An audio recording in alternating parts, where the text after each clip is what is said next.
Hello बच्चों, मैं हूं आपकी मेंटोर प्रियंका और आप देख रहे हैं आपका अपना YouTube channel let's edu academy.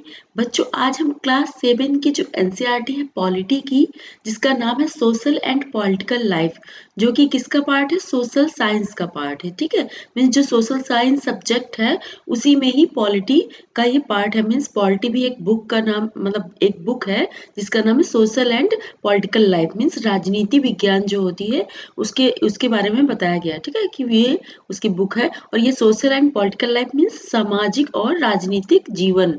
ठीक है, इसका पार्ट 2 हम आज पढ़ने जा रहे हैं। क्लास 6 में हमने जो पॉलिटी की बुक पढ़ी थी वो पार्ट 1 था। ठीक है बच्चों, तो आज हम क्लास 7 की पॉलिटी स्टार्ट करने जा रहे हैं जिसका नाम सोशल एंड पॉलिटिकल लाइफ। तो चलिए बच्चों, इसका इंडेक्स देख लेते हैं। इंडेक्स क्या है इसका? तो यहाँ पर देखिए इंडेक्स है यहाँ पर, जिसमें यूनिट 1 है। यूनिट 1 का नाम है इक्वेलिटी इन इंडियन डेमोक्रेसी। ठीक है, एंड इसका चैप्टर, इस यूनिट में 1 चैप्टर है जिसका नाम है ऑन इक्वेलिटी। ठीक है, और सेकंड यूनिट में देख लेते क्या है। सेकंड यूनिट का नाम है स्टेट गवर्नमेंट। State government. ठीक है, इसमें 2 चैप्टर हैं, जिसमें चैप्टर 2 है role of the government in health, और चैप्टर 3 है how the state government works. ठीक है, और चैप्टर यूनिट 3 में देखिए इसका नाम है जेंडर। यूनिट 3 में चैप्टर 4 का नाम है growing up as boys and girls. Chapter 5 का नाम है वुमेन चेंज द वर्ल्ड। ठीक है, और ये जो यूनिट 4 है इसका नाम है मीडिया। इसका जो चैप्टर है चैप्टर 6 है। ठीक है, वो इसका नाम है अंडरस्टैंडिंग मीडिया। और यूनिट 5 है, इसके यूनिट का नाम है मार्केट्स। ठीक है, इसमें क्या है, चैप्टर 7 है जिसका नाम है मार्केट्स अराउंड अस। चैप्टर 8 है अ शर्ट इन द मार्केट। ठीक है, उसके बाद एक और दिया हुआ है यहाँ पर, जो कि एक यूनिट नहीं बट एक एक्स्ट्रा दिया हुआ है, इक्वेलिटी इन इंडियन डेमोक्रेसी। ठीक है, इसके बारे में दिया है और इसका चैप्टर है स्ट्रगल्स फॉर इक्वेलिटी। ठीक है, तो ये हमारा हिंदी में सारा इंडेक्स का हो गया कि कितनी यूनिट है इसमें। इसमें है 5 यूनिट है। ठीक है बच्चों, और जिसमें से 8 चैप्टर है 5 यूनिट में, और एक एक्स्ट्रा चैप्टर है, एक जो इसमें एक्स्ट्रा एक टॉपिक दिया है equality in Indian democracy, chapter 9। ठीक है, तो इसका मतलब टोटल इसमें कितने चैप्टर्स है? इसमें चैप्टर 9 चैप्टर्स है। ठीक है, तो चलिए अब हम इसमें इसका जो है हिंदी में भी इंडेक्स देख लेते हैं। ठीक है, हिंदी का इंडेक्स बच्चों ये है हिंदी मीडियम वाले बच्चों के लिए कि इकाई 1, मतलब यूनिट 1 में जो नाम है यूनिट 1 का भारतीय लोकतंत्र में समानता, और इसमें जो चैप्टर है अध्याय 1, इसका नाम है समानता। ठीक है, देखिए बच्चों, इसमें देखिए इक्वलिटी ऑन इक्वलिटी मतलब समानता। ठीक है, और यूनिट 2 है जिसका नाम है राज्य सरकार, और इसका चैप्टर 2 है स्वास्थ्य में सरकार की भूमिका। चैप्टर 3 है राज्य शासन कैसे काम करता है। यूनिट 3 है लिंग बोध जेंडर। चैप्टर 5, इसका चैप्टर 4 है लड़के और लड़कियों के रूप में बड़ा होना, और चैप्टर 5 है औरतों ने बदली दुनिया। चैप्टर, अब हम आते हैं यूनिट 4 में जिसका नाम है संचार माध्यम। इसके अंतर्गत चैप्टर जो है 6 है जिसका नाम है संचार माध्यमों को समझना, और इसमें एक और यूनिट है जिसका नाम है बाजार, जो कि यूनिट 5 है, यानी कि 5 है। और इसके अंदर जो चैप्टर है चैप्टर 7 यानी अध्याय 7 है जिसका नाम है हमारे आसपास के बाजार, और अध्याय 8 यानी कि चैप्टर 8 है बाजार में एक कमीज। ठीक है, और इसमें एक और एक्स्ट्रा चैप्टर दी, एक और एक तरह से यूनिट है, बट उसमें एक यूनिट का नाम नहीं दिया, बस एक्स्ट्रा दिया है टॉपिक, जिसका नाम है भारतीय लोकतंत्र में समानता। और इसका जो चैप्टर है वो चैप्टर 9 है समानता के लिए संघर्ष। ठीक है, और उसके बाद में एक संदर्भ करके कुछ दिया है, बस उसको हम बाद में देख लेंगे। तो आज बच्चों हम चैप्टर 1 स्टार्ट करने जा रहे हैं जिसका नाम है इक्वेलिटी, और जो कि यूनिट कौन सी किस यूनिट के अंतर्गत आता है? भारतीय लोकतंत्र में समानता। ठीक है, भारतीय लोकतंत्र में समानता, जिसको इंग्लिश में बोलते हैं इक्वेलिटी इन इंडियन डेमोक्रेसी। ठीक है, जो मतलब इसका ये है कि इंडियन डेमोक्रेसी जो है उसमें इक्वेलिटी का क्या रोल है, मीन समानता का क्या रोल है, इसके बारे में हम जानेंगे। ठीक है बच्चों, तो चलिए अब हम चैप्टर 1 में चलते हैं जिसका नाम है ऑन इक्वलिटी यानी समानता। ठीक है, तो यहाँ पर है, हाँ जस्ट 1 सेकेंड, हाँ ये है चैप्टर 1 जिसका नाम है इक्वेलिटी। ठीक है, इसका नाम है ऑन इक्वेलिटी। ठीक है, इसमें देखिए बच्चों यहाँ पर कुछ एक स्टोरी सी दी हुई है। यहाँ पर हम इसको बाद में पढ़ेंगे, पहले हम इसका इंट्रोडक्शन पढ़ लेते हैं, फिर हम इस स्टोरी को भी पढ़ेंगे। ठीक है, इस स्टोरी में कहना क्या चाहते हैं आखिर ये हम देख लेंगे। ठीक है, तो पहले हम इसका इंट्रोडक्शन पढ़ते हैं इक्वेलिटी के बारे में। India is India is a democracy. Just 1 second, इसको जब जरा मैं मैक्सिमाइज कर लेती हूँ। Just 1 minute. हाँ ठीक है। India is a democracy means India क्या है, एक डेमोक्रेसी यानी लोकतंत्र है इंडिया में। ठीक है, in the class 6 book means कक्षा 6 में, क्लास 6 में we looked at the key elements of a democratic government. हमने क्या करा क्लास 6 में बच्चों, एक चैप्टर था की elements of government, democratic government. तो हमने उस चैप्टर को हमने पढ़ लिया है, जिसमें हमने देखा था कि गवर्नमेंट कैसे प्रभावित होती है लोगों के द्वारा। ठीक है, इसके बारे में हमने जाना है, और गवर्नमेंट लोगों के लिए क्या क्या करती है इसके बारे में हमने चैप्टर 6 में पढ़ा है, the key elements of a democratic government. ठीक है, अब इसके आगे क्या है, these include peoples participation, the resolution of conflict and equality and justice. इसमें क्या क्या इंक्लूड होता है, पीपल्स पार्टिसिपेशन जो की एलिमेंट्स हैं डेमोक्रेटिक गवर्नमेंट के, इसके अंतर्गत क्या क्या इसमें पार्टिसिपेट, कौन कौन इसमें पार्टिसिपेट करता है डेमोक्रेसी में। ठीक है, तो इसमें है पीपल पार्टिसिपेशन मीन्स लोगों की भागीदारी होती है, यानी पीपल्स का पार्टिसिपेशन होता है। द रेजोल्यूशन ऑफ कॉन्फ्लिक्ट, संघर्ष का संकल्प होता है, मतलब संघर्ष भी होता है इसमें, कि जैसे कोई संघर्ष के लिए भी संकल्प करते हैं कि भाई अगर कोई उनके खिलाफ कोई कानून बन गया तो उसके लिए भी लोग संघर्ष करते हैं। And equality and justice, justice मतलब समानता, देखिए संघर्ष, समानता और जस्टिस। ठीक है, इन सब के लिए क्या है, इसका जो डेमोक्रेसी है इसमें बहुत ज्यादा इस तरह से लोग क्या करते हैं, पार्टिसिपेट करते हैं। जैसे कोई चीज हो गई तो इसके थ्रू, मतलब मान लीजिए कुछ कोई रूल ऐसा आ गया जिससे जो लोगों को पसंद नहीं है, तो उसके लिए लोग संघर्ष भी करते हैं। एंड इक्वलिटी जो कि उनकी समानता है, अपनी समानता के लिए भी लोग लड़ सकते हैं। एंड जस्टिस, जस्टिस मतलब न्याय के लिए भी लोग किसके ऊपर डिपेंड करते हैं, डेमोक्रेसी गवर्नमेंट। मतलब लोग क्या करते हैं, डिपेंड क्या करते हैं, लोग अपनी जो प्रॉब्लम्स है उसके लिए क्या है, डेमोक्रेसी में ये सब अपनी प्रॉब्लम्स उठा सकते हैं, मीन्स उसके लिए आवाज उठा सकते हैं। ठीक है, इक्वलिटी इज अ की feature of democracy and influences all aspect of its functioning. जो इक्वलिटी है वो क्या है, इज अ की फीचर मीन्स एक बहुत इंपॉर्टेंट रोल, एक इम्पॉर्टेंट रोल अदा करता है।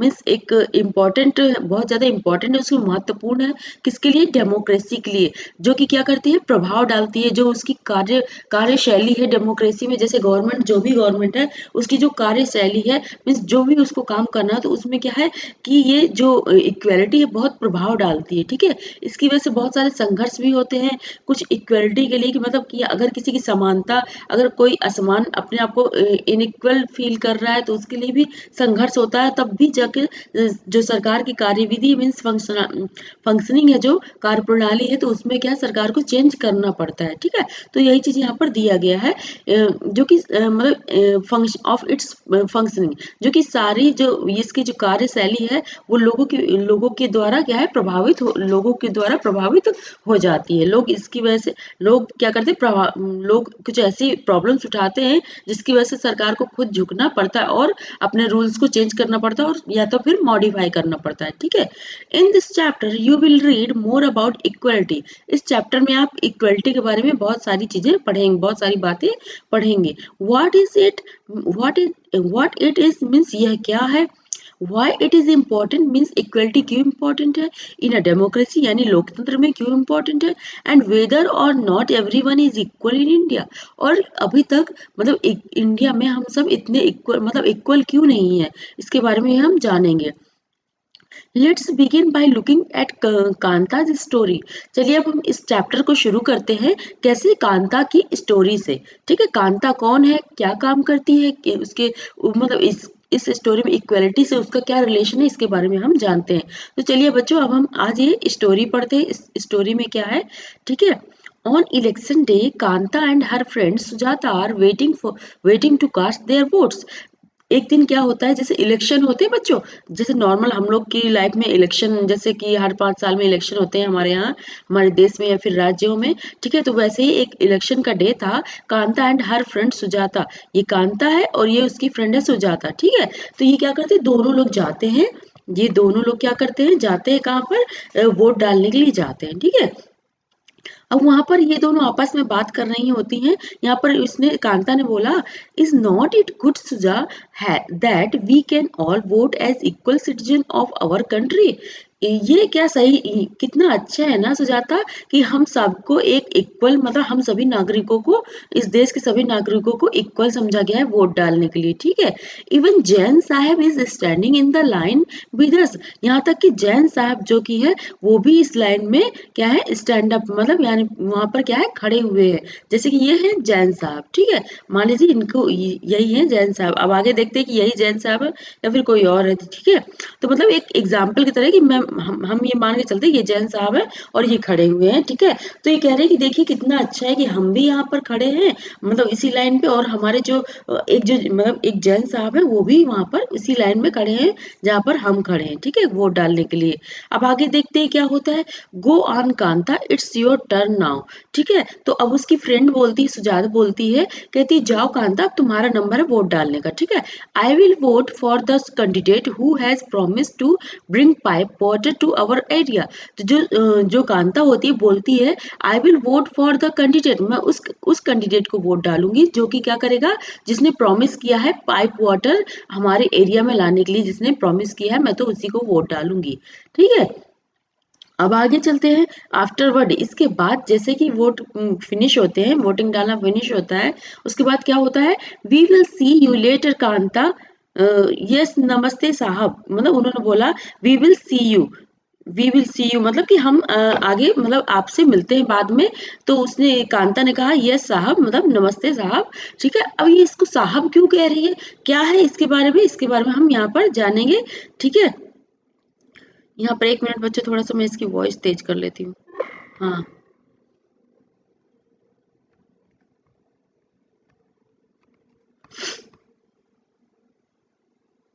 हाँ, ठीक है, यहाँ पर ये लिखा है आफ्टरवर्ड। हाँ, आफ्टरवर्ड इसके बाद क्या होता है बच्चों, जब वोट डाल दिया उसके बाद क्या हुआ, उसके बाद उन्होंने नमस्ते करा। अब क्यों नमस्ते करा आगे देखते हैं, वो भी साहब क्यों बोला, तो हम इसके बारे में जानते हैं। यहाँ पर क्या है, कांता और सुजा है यहाँ पर वोट डालने के बाद क्या है, बात कर रही हैं। अब क्या बात कर रही है, गुड़िया हैज बिन रनिंग फीवर।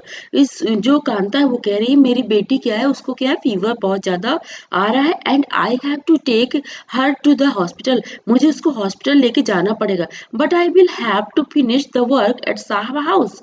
क्या है, लेकिन उसके पहले मुझे क्या करना पड़ेगा, साहब के घर में काम फिनिश करना पड़ेगा।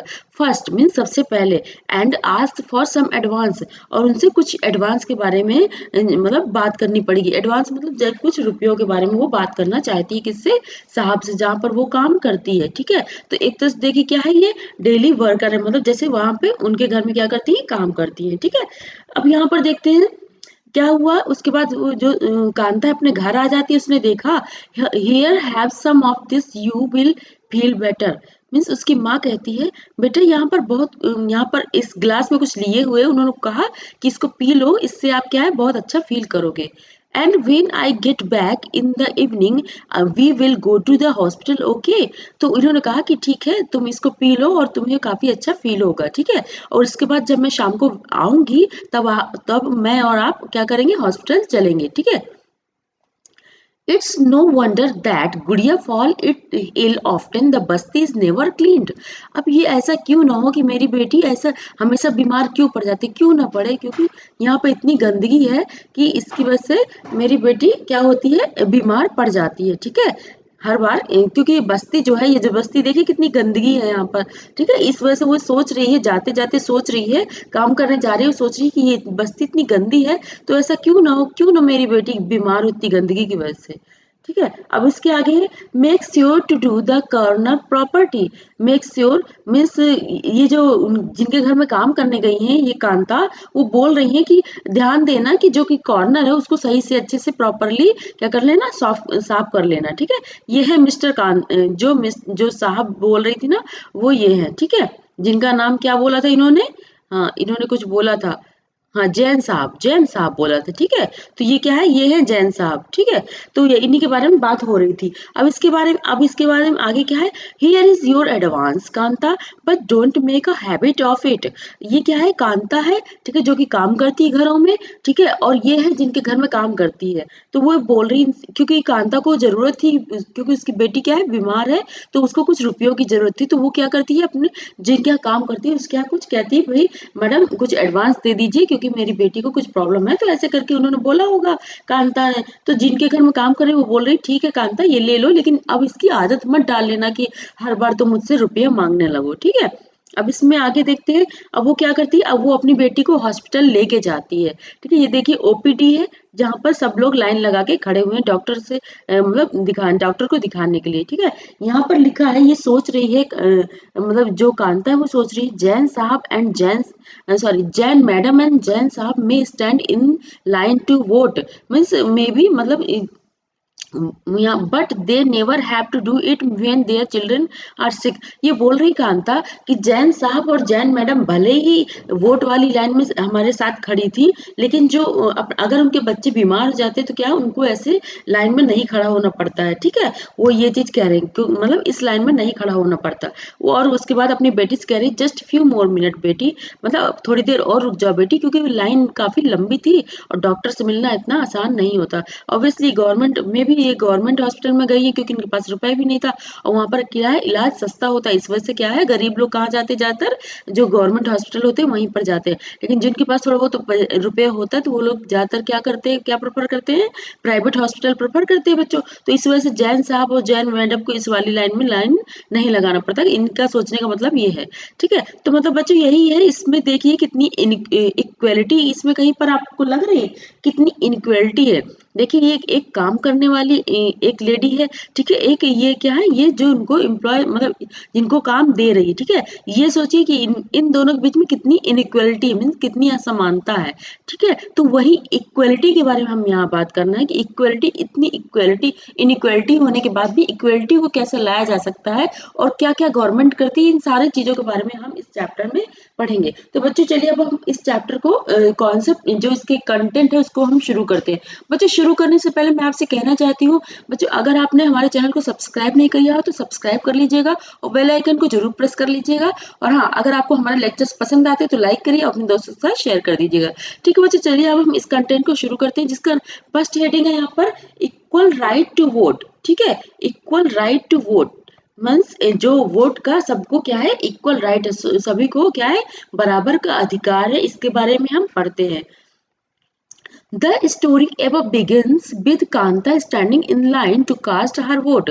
क्या है, स्टोरी एवर बिगिन, जो स्टोरी है वो क्या होती है, शुरुआत किससे होती है, कांता के स्टैंडिंग इन द लाइन और to cast her vote, means vote देने के लिए क्या है, वहां पर स्टैंडिंग जो खड़ी होती है कांता, वहां से ये स्टोरी शुरू होती है कि वोट डालने के लिए जहां पर खड़ी होती है, ठीक है। Look again at the various people who are standing in line with her, ठीक है। कुछ लोगों को, कुछ और लोगों को देखिए जो कि क्या है, कांता के साथ खड़े होते हैं। कांता रिकॉग्नाइजेज हर एम्प्लॉयर, कांता क्या है, कांता ने अपने जो एम्प्लॉयर जहां पर वो काम करती है, जो कि जिनका क्या है, मिस्टर जैन साहब जिनको बोलती है, तो वो क्या है, उसी लाइन में वो भी खड़े होते हैं, ठीक है, जो कि मैंने अभी आपको स्टोरी में बता दिया। Kanta recognises her employer Ashok Jain and छोटे लाल हर नाइबर, मीन्स उसके अलावा जो कि उनके एम्प्लॉयर है, मीन्स जो इनको काम देते हैं, उनके अलावा और कौन कौन वहां पर खड़े हैं, अशोक जैन एंड छोटे लाल, जो कि क्या है, उनके नाइबर है यानी पड़ोसी है।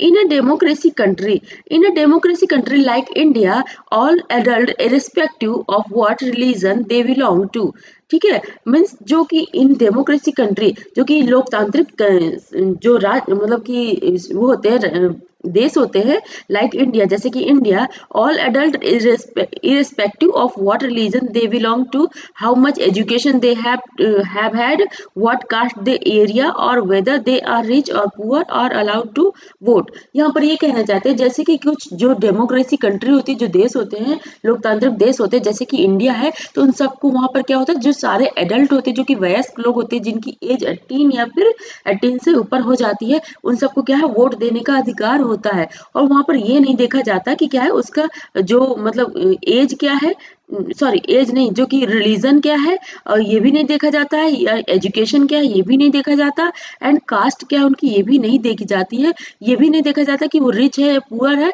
सबको क्या करते हैं, अलाउ करते हैं, इसलिए वोट देने के लिए सबको अलाउ करते हैं, ठीक है। सबको अलाउ किया जाता है, जैसे कि इंडिया में तो सबको अलाउ किया जाता है, तो ऐसे ही ज्यादातर सभी जो डेमोक्रेटिक कंट्री में भी ऐसे ही वोट देने का अधिकार सभी को है, ठीक है।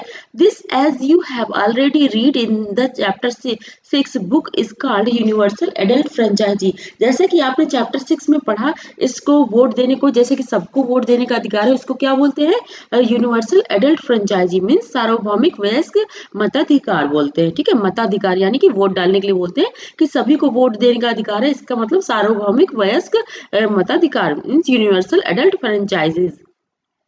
Franchise and is an essential aspect of all democracy. ये क्या है, बहुत ज्यादा एसेंशियल पहलू है, मीन्स बहुत ही जरूरी है किसके लिए, डेमोक्रेसी के लिए, सभी डेमोक्रेसी के लिए। The idea of universal adult franchise is based on the idea of equality because it states that every adult in a country irrespective of their wealth and the communities he belong has one vote, ठीक है। इसमें बोल रहा था idea of universal adult franchise is based on the idea of equality, means ये किस base पे किस बेस पर आधारित है, क्यों सबको एक वोट, बराबर वोट देने का अधिकार क्यों है, क्योंकि क्या है, ये इक्वलिटी को एक तरह से, जो कि हर जगह की गवर्नमेंट है वो इक्वलिटी यहाँ से क्या करती है कि ये सुनिश्चित करती है, मतलब इंश्योर करती है कि आप सब क्या है, इक्वल है गवर्नमेंट की नजर में, ठीक है।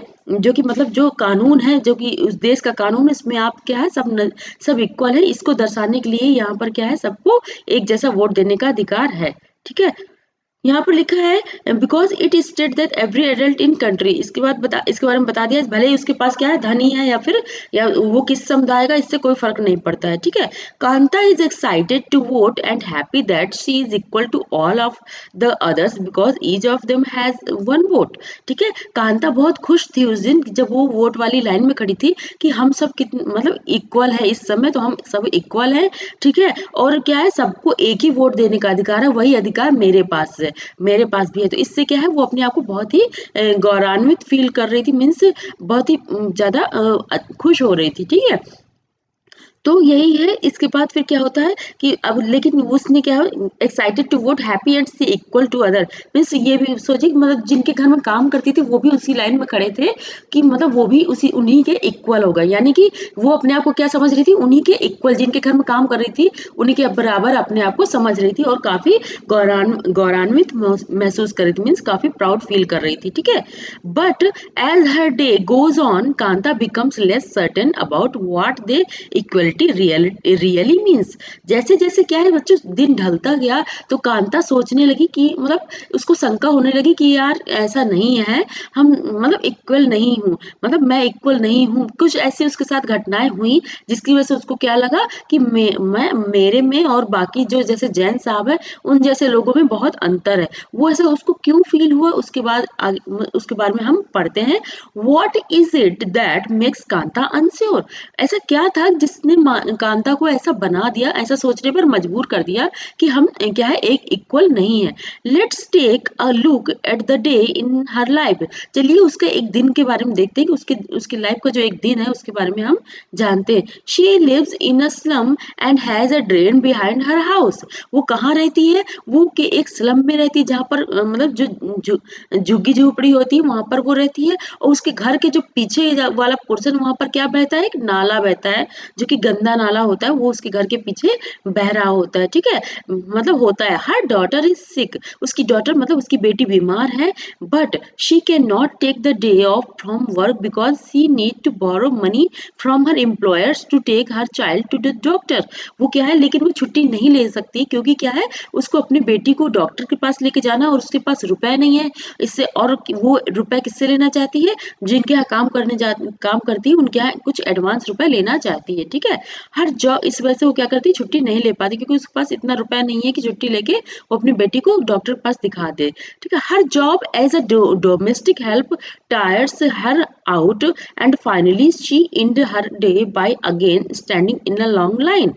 वो क्या करती है कि जैसे जब उसका जो काम होता है जॉब एज ए डोमेस्टिक, जो कि घर का काम जितने हर कई जगह जाती होगी वो घर का काम करने के लिए, ठीक है, पूरे दिन में जब वो घर का काम सभी के घर के काम करके आ जाती है तो finally she and her day, उसका डे बिल्कुल फिनिश हो जाता है, बहुत ज्यादा वो थक जाती है by again standing in a long line. उसके बाद फिर देखिए वो तो एक पहली बात तो वो इतनी थक चुकी होती है सब जगह काम करने के बाद, उसके बाद फिर उसे स्टैंड होना पड़ता है, मतलब एक लंबी लाइन में खड़ा भी होना पड़ता है, किस लिए, अपनी बेटी के इलाज के लिए। देखिए ये पूरा दिन काम करके आई और थकान हो रही है इनको, फिर भी ये अपनी बेटी को गोद में लेकर क्या है स्टैंड मतलब ओपीडी में इंतजार कर रही है, कितना लंबी लाइन इनको लगाना पड़ रहा है। तो देखिए यहाँ पर कितनी इनइक्वलिटी मीन कितनी असमानता दिख रही होगी आपको, ठीक है। तो यही चीजें यहाँ पर कहा जा रहा है। हाँ, this just 1 minute. Her job domestic help finally she stand again. This line is in front of the government hospital is unlike the one is morning because most of the people standing in it are poor. Means वो बोल रही है this line, जो कि ये line है in front of the government hospital के सामने जो line है is unlike the one in the morning because means क्या है कि जैसे सब इन सभी मॉर्निंग मतलब सभी में होता है, वैसे ही क्या है यहाँ पर लोग जो गरीब लोग होते हैं वो क्या करते हैं जल्दी से जल्दी अपनी मतलब लंबी लाइन लगा देते हैं, क्योंकि क्या है जो हर कोई सोचता है कि हमारा नंबर पहले आ जाए और डॉक्टर हमको पहले देख ले। तो ये क्या है रोज की एक लंबी लाइन होती है, ठीक है, कहाँ पर गवर्नमेंट हॉस्पिटल में, बल्कि ये क्या है प्राइवेट हॉस्पिटल में ऐसी कोई लाइन लगाने की जरूरत नहीं पड़ती सुबह सुबह से, क्योंकि वहां पर क्या है रुपए ज्यादा दो और आराम से इलाज करवा लो, और एक नहीं कई हॉस्पिटल होते हैं जहाँ पर इलाज आराम से कराया जा सकता है। लेकिन गवर्नमेंट हॉस्पिटल कुछ चुनिंदा ही होते हैं एक जगह पे, मतलब जैसे कि एक टाउन हो गया एक डिस्ट्रिक्ट हो गया, तो कुछ चुनिंदा जगह ही कुछ हॉस्पिटल होते हैं, ठीक है। तो यहाँ पर लिखा है अदर काइंड्स ऑफ इक्वलिटी लिखा था बच्चों, बट यहाँ पर इक्वलिटी नहीं है, आपकी बुक जो इंग्लिश की बुक होगी एनसीईआरटी उसमें इनइक्वलिटी कर लीजिएगा, मीन्स असमानता है यहाँ पर, ठीक है। असमानता यहाँ पर लिखा है, इक्वलिटी नहीं है, समानता नहीं है, बल्कि असमानता है, ठीक है। अदर काइंड ऑफ असमानता मतलब और भी दूसरी तरह की असमानता के बारे में यहाँ पर जानने के लिए बोला गया कि और कैसे कैसी असमानताएं हैं हमारे समाज में, ठीक है। तो इसको इक्वलिटी को कट करके बच्चों यहाँ पर इनइक्वलिटी लिख दीजिएगा, ठीक है। यहाँ पर है Kanta is one of many people who live in democratic India, means Kanta is one of many people, जैसे बहुत सारे लोग रहते हैं उन्हीं में से कांता भी एक लेडी है जो कि इंडिया में लोकतांत्रिक इंडिया में मतलब लोकतांत्रिक भारत में रहती है, and who have the right to vote, जिसको क्या है वोट देने का अधिकार है, but whose daily living and working condition are far from equal, लेकिन उसकी जो डेली लाइफ है, ठीक है, जो डेली वर्किंग कंडीशन है वो क्या करती है वो इक्वलिटी की बहुत दूर हो, मतलब कि उसका कई मतलब अपने आप को बहुत उसकी जो परिस्थितियां है जो उसकी कंडीशन है बहुत क्या है गरीब है, बहुत कमजोर है दूसरे लोग की अपेक्षा जिनकी बहुत अच्छी मतलब एजुकेशन है इन सबसे और बहुत अच्छा रहन सहन है, ठीक है। तो उन सबसे क्या है उनकी जो लाइफ है बहुत ही पुअर है, ठीक है। Apart from being poor people in India experience inequality in different ways, ठीक है। यहाँ पर लिखा है whose daily working condition from equal, हाँ apart from being people in India experience inequality in different ways, means जो इंडिया में जो लोग रहते हैं इसके अलावा मतलब कांता के अलावा कई बहुत सारे लोग हैं जो कि क्या करते हैं यहाँ पर असमानता को कई कई तरीकों से उन्हें अपनी लाइफ में असमानता सहन करनी पड़ती है, ठीक है। Means let us see what this meaning by reading the two stories given below, यहाँ पर कुछ दो स्टोरीज दी हुई है इस बुक में, ठीक है, जिससे हमें असमानता के बारे में और अच्छे से जानकारी मिलेगी, समझ में आएगा। Each of these is based on real incident in people life and reflect the different kind of inequalities that exist in India. Each of these is based on real incident, जो कि कहानी जो दो कहानियां दी जा रही हैं वो क्या है रियल इंसिडेंट, जो कि सच्ची घटनाएं जो होती हैं हमारे इंडिया में उससे क्या है बहुत ही उसी को रिफ्लेक्ट करती मीन्स उसी को दर्शाती है यहाँ पर, ठीक है, कि वहां पर इंडिया में different kind of inequality means कितने तरीके की इनइक्वलिटी इसको जो कि इंडिया में एग्जिस्ट करती है उसके बारे में यहाँ पर बताया गया है, ठीक है। दो स्टोरी आगे दी गई है यहाँ पर, और क्या है इसके आगे, one of the more common form of inequality is India is the caste system, India में जो कि सबसे एक कॉमन एक मतलब कॉमन इनइक्वालिटी है, मीन्स कॉमन असमानता है, मीन्स जिससे कि लोग असमानता महसूस करते हैं, वो क्या है, कास्ट सिस्टम।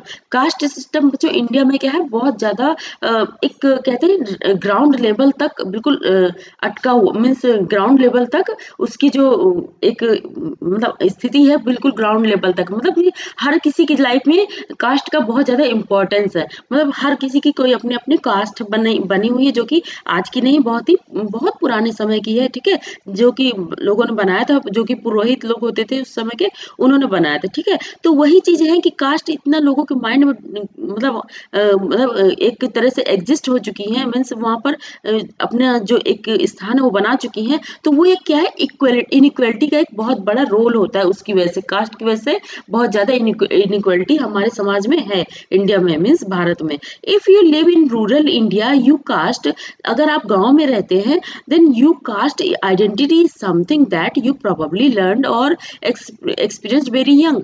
मतलब अगर आप गांव में रहते तो आप बहुत जल्दी क्या है, इस चीज की एक्सपीरियंस कर लेंगे कि आप किस कास्ट के हैं, इसके बारे में आपको बहुत कम उम्र में जानने को मिल जाएगा, ठीक है। If you live in urban India, अगर आप शहरों में भारत के शहरों में रहते हैं, some of you might think that people no longer believe in caste. अगर आपको ये लगता है कि लोग क्या है, कास्ट पर बिलीव नहीं करते हैं, मतलब शहरों में लोग कास्ट के बारे में नहीं सोचते, तो आप क्या है, मे बी आपको इसके बारे में और आगे पढ़ना चाहिए, क्या है ये, आप यहाँ पर क्या लिखा है, but just look at these matrimonial सोन from a learning English newspaper, leading English newspaper. यहाँ पर बॉक्स में कुछ दिया है, जो कि मैट्रिमोनियल का कुछ कटिंग है, ठीक है, जो कि आप जो कि ये क्या है, इंग्लिश न्यूज़पेपर जो आता है, जैसे कि मान लीजिए कि द हिंदुस्तान मतलब जैसे कि टाइम्स ऑफ इंडिया, इस तरह के, मतलब कुछ भी ऐसे कोई भी न्यूज़पेपर हो सकते हैं। मैं एज अ मतलब एक पर्टिकुलर एक एज अ एग्जांपल नहीं, मतलब एज अ एग्जांपल दे रही हूँ, तो आप इसको ये मत सोचिए कि हाँ पर्टिकुलर इसके लिए बोल रही हूँ। तो मैं कोई भी ऐसा न्यूज़पेपर हो सकता है, इंग्लिश न्यूज़पेपर, तो उसके बारे में बता रही हूँ कि जैसे उसमें क्या है कि जैसे दिया होता है कि मैट्रिमोनियल साइट्स में दी होती है, कुछ ऐड लोग करते हैं, जैसे किसी को शादी के लिए कुछ लड़का या लड़की चाहिए होता है, तो उसके बारे में वो लोग क्या करते हैं, अपने बारे में बताते हैं, अपनी एजुकेशन के बारे में बताते हैं, और वो क्या कास्ट करते हैं, किस कास्ट से क्या मतलब कि कैसे है, ये सारा कुछ उसमें बताते हैं, ठीक है। तो ये सारा कुछ बताते हैं कि कौन किस कास्ट का, देखिए जैसे यहाँ पर ब्राह्मण लिखा हुआ है, तो इस तरह से मतलब क्या है कि आप ये नहीं कह सकते कास्ट क्या है, कम हो चुकी है, ठीक है। शहरों में भी लोग कास्ट को अभी भी उतना ही मानते जितना कि गांव में मानते हैं, ठीक है। तो इससे क्या है, कास्ट की वजह से हम सबको बहुत सारी इनइक्वालिटी फेस करनी पड़ती है, मतलब इंडिया में असमानता फेस करनी पड़ती है। असमानता सब जो इंडिया में असमानता का जो सबसे बड़ा कारण है, वो क्या है, इनइक्वालिटी है, यानी कि मतलब सॉरी कास्ट है, ठीक है। जो असमानता का इनइक्वालिटी का सबसे बड़ा मेन कारण है, वो क्या है, कास्ट है। कास्ट सिस्टम जो कि इंडिया में एग्जिस्ट करता है, ठीक है। यहाँ पर है हाँ, कहाँ गया, यहाँ पर, हाँ यहाँ थे, हाँ, यहाँ पर है, we in English newspaper and you will see how important the issue of caste continue to be the mind of highly educated urban Indian. मतलब इतने हाईली एजुकेटेड लोगों के होने के बावजूद भी लोगों के माइंड में क्या है, कास्ट बहुत ज्यादा एग्जिस्ट कर चुकी है, ठीक है, अर्बन लोग जो होते हैं, ठीक है। Now let us read a story about the experiences of a Dalit child attending school. अब हम क्या है, एक एक्सपीरियंस जो कि जिसका रियल एक्सपीरियंस है उसके बारे में पढ़ते हैं, जो कि रियल स्टोरीज हैं, ठीक है। जो किसकी है, दलित चाइल्ड, एक दलित चाइल्ड था जिनकी ये स्टोरी है, जो कि क्या है, स्कूल अटेंड करते हैं। यू हैव जब वो स्कूल अटेंड करते थे तब की ये स्टोरी है। You have already read about Dalit in class 6 book. बच्चों आपको जो एक चैप्टर पढ़ाया था आपको, तो वहां पर क्या है, दलित के बारे में बताया गया था, ठीक है। तो उसको आप अगर आपने ना पढ़ा हो तो उनको रिवाइज कर लीजिए। हमने जो क्लास 6 की लेक्चर्स है वो हमने सारे चैप्टर्स के बना दिए हैं, पॉलिटी के, ठीक है, means social and political life first जो बुक का नाम है, उसके हमने सारे लेक्चर्स बना दिए, उसको आप देख सकते हैं, ठीक है। बहुत ही अच्छे से एक्सप्लेन किया गया है। अब हम यहाँ पर देखते हैं, Dalit is a term that the so called lower caste use to address themselves. Dalit क्या है, एक टर्म है जो कि क्या है, जो लोअर कास्ट होती है समाज में, जैसे कि कास्ट बनी है तो समाज में जो लोअर कास्ट होती है वो अपने आप को दलित कहलाना ज्यादा अच्छा समझती है, ठीक है। दलित मीन्स ब्रोकन। दलित वो क्यों कहलाना पसंद करती है, क्योंकि Dalit means broken, and by using this word lower caste are pointing to how they were and continue to be seriously discriminated against. Against, वो ये इसलिए दर्शाना चाहते हैं, दलित इसलिए कहना चाहते हैं कि हमें क्या है बहुत ज्यादा मतलब कि परेशान किया गया है, हमें तोड़ा गया है, मतलब कि समाज में ऊपर अपने जैसे कि बाकी कास्ट के लोग ऊपर उठ पाए हैं, उनको नहीं उनको क्या है उठने नहीं दिया गया है, इस तरह से क्या है, और तब भी उनको सताया गया है और आज भी उनको लगातार सताया जा रहा है। और ये क्या है एक तरह से डिस्क्रिमिनेटेड अगेंस्ट, मीन्स उनके साथ क्या है भेदभाव किया जाता है। तो इस वजह से उन्होंने अपने आप को क्या कहलाना ज्यादा पसंद किया, दलित कहलाना ज्यादा पसंद किया है, ठीक है। इसलिए वो अपने आप को दलित कहलाना ज्यादा अच्छा समझते हैं, ठीक है। ओम प्रकाश वाल्मीकि एक रियल स्टोरी बच्चों यहाँ पर दी गई है, जो कि जिनका नाम है ओम प्रकाश वाल्मीकि, जिनकी यहाँ पर 1950 से 2013 के बारे में उनके बारे में बताया गया। Is a famous Dalit boy writer, वो क्या थे एक फेमस दलित राइटर थे जो कि 1950 से 2013 तक थे, ठीक है। क्या है मतलब एक फेमस दलित राइटर थे। इन हिज ऑटोबायोग्राफी उन्होंने अपनी मतलब जीवनी में लिखा है, जो कि अपनी खुद की ऑटोबायोग्राफी थी जिसका नाम था जूठन, ठीक है। जैसे ऑटोबायोग्राफी मतलब अपनी आत्मकथा जिसको बोलते हैं, जूठन इज ही राइट्स, उन्होंने लिखा I had to sit away from the other in the class and that too on the floor, means I had to sit away from the others in class, मुझे क्या करना पड़ता था, वो अपनी real story बता रहे हैं। देखिए बच्चों 1950 से 2013 के टाइम के बीच की कहानी है, ठीक है, जब हमारा देश आजाद हो चुका था तब की बात है ये, ठीक है। कि सोचिए कि उन्होंने बोला कि जब मैं स्कूल जाता था मुझे बाकी बच्चों से क्या है थोड़ा दूर बैठना पड़ता था, ठीक है। जो कि जमीन में भी बैठना, मतलब हमें जमीन में बैठना पड़ता था, दूर तो बैठना पड़ता था, जमीन में भी बैठना पड़ता था। The mat ran out before reaching the spot I sat on, जब मेरे बैठने का नंबर आता था तो क्या था कि जो चटाई है जो कि जो बिछी रहती है मैट, वो क्या है वो जो छोटी पड़ जाती थी और मुझे बैठने के लिए जगह नहीं मिलती थी, और मुझे सब क्योंकि सबसे पीछे बैठने को मिलता था, ठीक है। तो इस वजह से क्या है कि उनको जमीन में बैठना पड़ता था। Sometimes I would have to sit way behind everybody, कभी कभी ऐसा होता था कि मैं अभी मतलब इतना पीछे चला जाता जैसे राइट नियर द डोर, मतलब कभी कभी ऐसा होता था कि जो दरवाजा होता है जो क्लास का वहां इतनी दूर तक मुझे बैठना पड़ जाता था, ठीक है।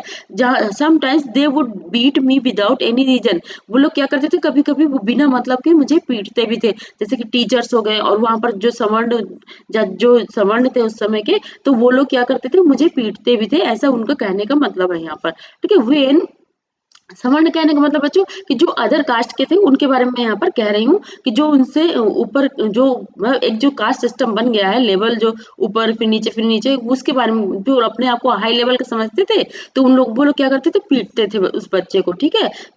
और इसके बारे में क्या लिखा है, हाँ विदाउट एनी रीजन, मतलब किसी रीजन के मतलब कोई रीजन भी नहीं होता तब भी पिटाई करते थे। When he was in class 4, जब वो क्लास 4 में थे, सोचिए बच्चों कितना छोटे बच्चे थे कि क्लास 4 में यानी कक्षा 4 में थे।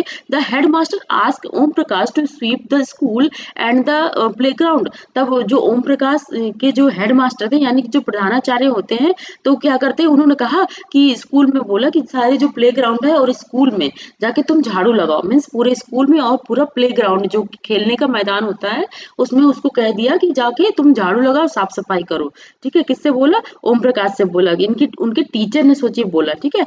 ही राइट्स, वो लिखते हैं अपनी आत्मकथा में, the playground was way larger that my small physique could handle, and in clinic it my back began to ache, means कह रहे हैं कि जितना मैं इतना छोटा था और वो इतनी मतलब जितना मैं छोटा था और बल्कि उसके जो प्ले ग्राउंड है वो इतना बड़ा, और साफ सफाई के लिए जो पूरा स्कूल था बहुत बड़ा था, मेरी फिजिक मतलब जो मेरी भौतिक जो रचना मतलब जो शारीरिक रचना थी उस जितना मैं छोटा था, क्लास 4 में बच्चा कितना हो सकता है बच्चों, 7 या 8 ईयर का मान लीजिए, 9 ईयर का मान लीजिए, ठीक है।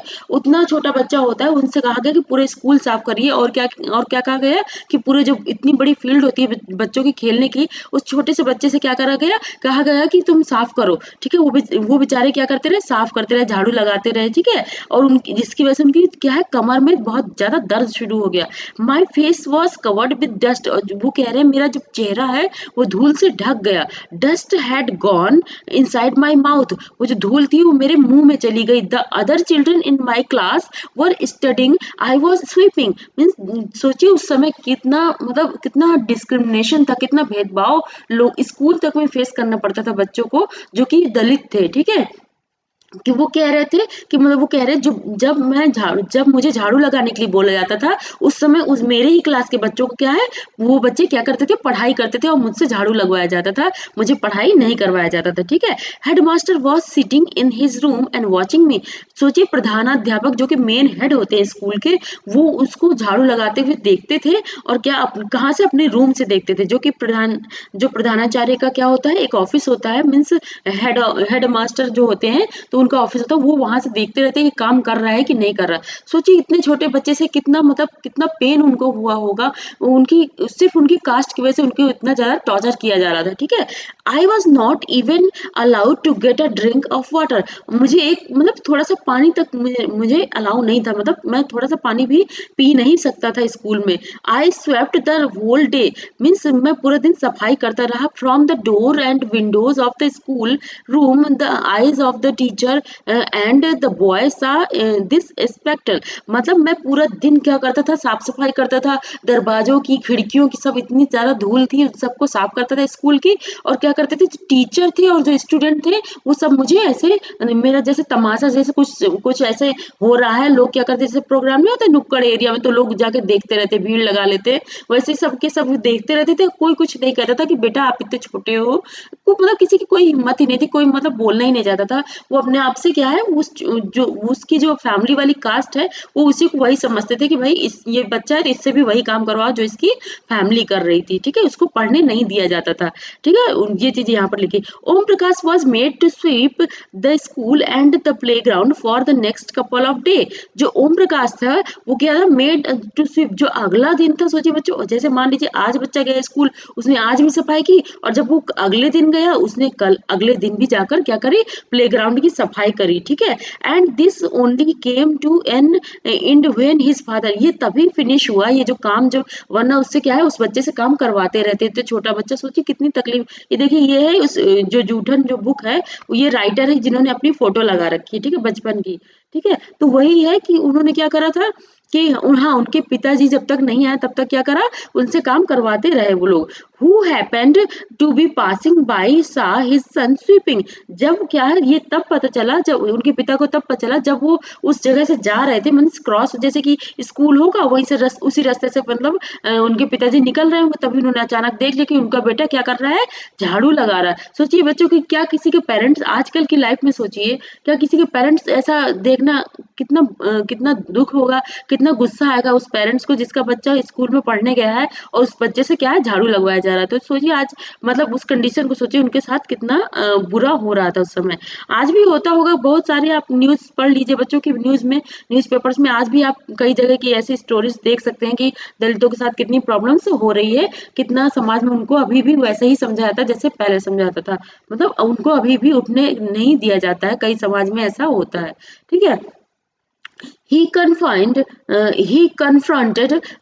the teachers, and then walking away from the school, holding Om Prakash's hand, he said loudly for all of them to hear, "You are teacher." Means वो क्या है, उनके पापा ने बोला, बहुत ही हिम्मत करके मतलब कि उनका सामना किया, कहा कि, और किसका, अपने बच्चे का हाथ पकड़ा और बोला कि आप टीचर हैं, इसलिए हमने छोड़ दिया और कुछ बोला नहीं है, ठीक है। बट रिमेम्बर, लेकिन याद रखिएगा, this much master, this much मतलब ये बहुत ज्यादा आपने किया है, और ये तो आएगा, he will study right here, ये यही पढ़ेगा, इन दिस स्कूल, इसी स्कूल में पढ़ेगा, एंड नॉट जस्ट हिम, और ना ना सिर्फ ये, but there will be more coming after him, इसके बाद भी बहुत सारे बच्चे आएंगे जो कि इसी स्कूल में पढ़ेंगे, और वो भी हमारी जो कास्ट है, उसी हमारे जो रिलीजन, जो हमारा जो कास्ट है, उसी उसी जगह से लोग, बहुत सारे बच्चे आएंगे, आप किसी को रोक नहीं पाओगे, आगे आगे भी आते जाएंगे। उनके पिता ने क्या है, टीचर से और हेडमास्टर से ऐसे गुस्से में करके बोला, ठीक है।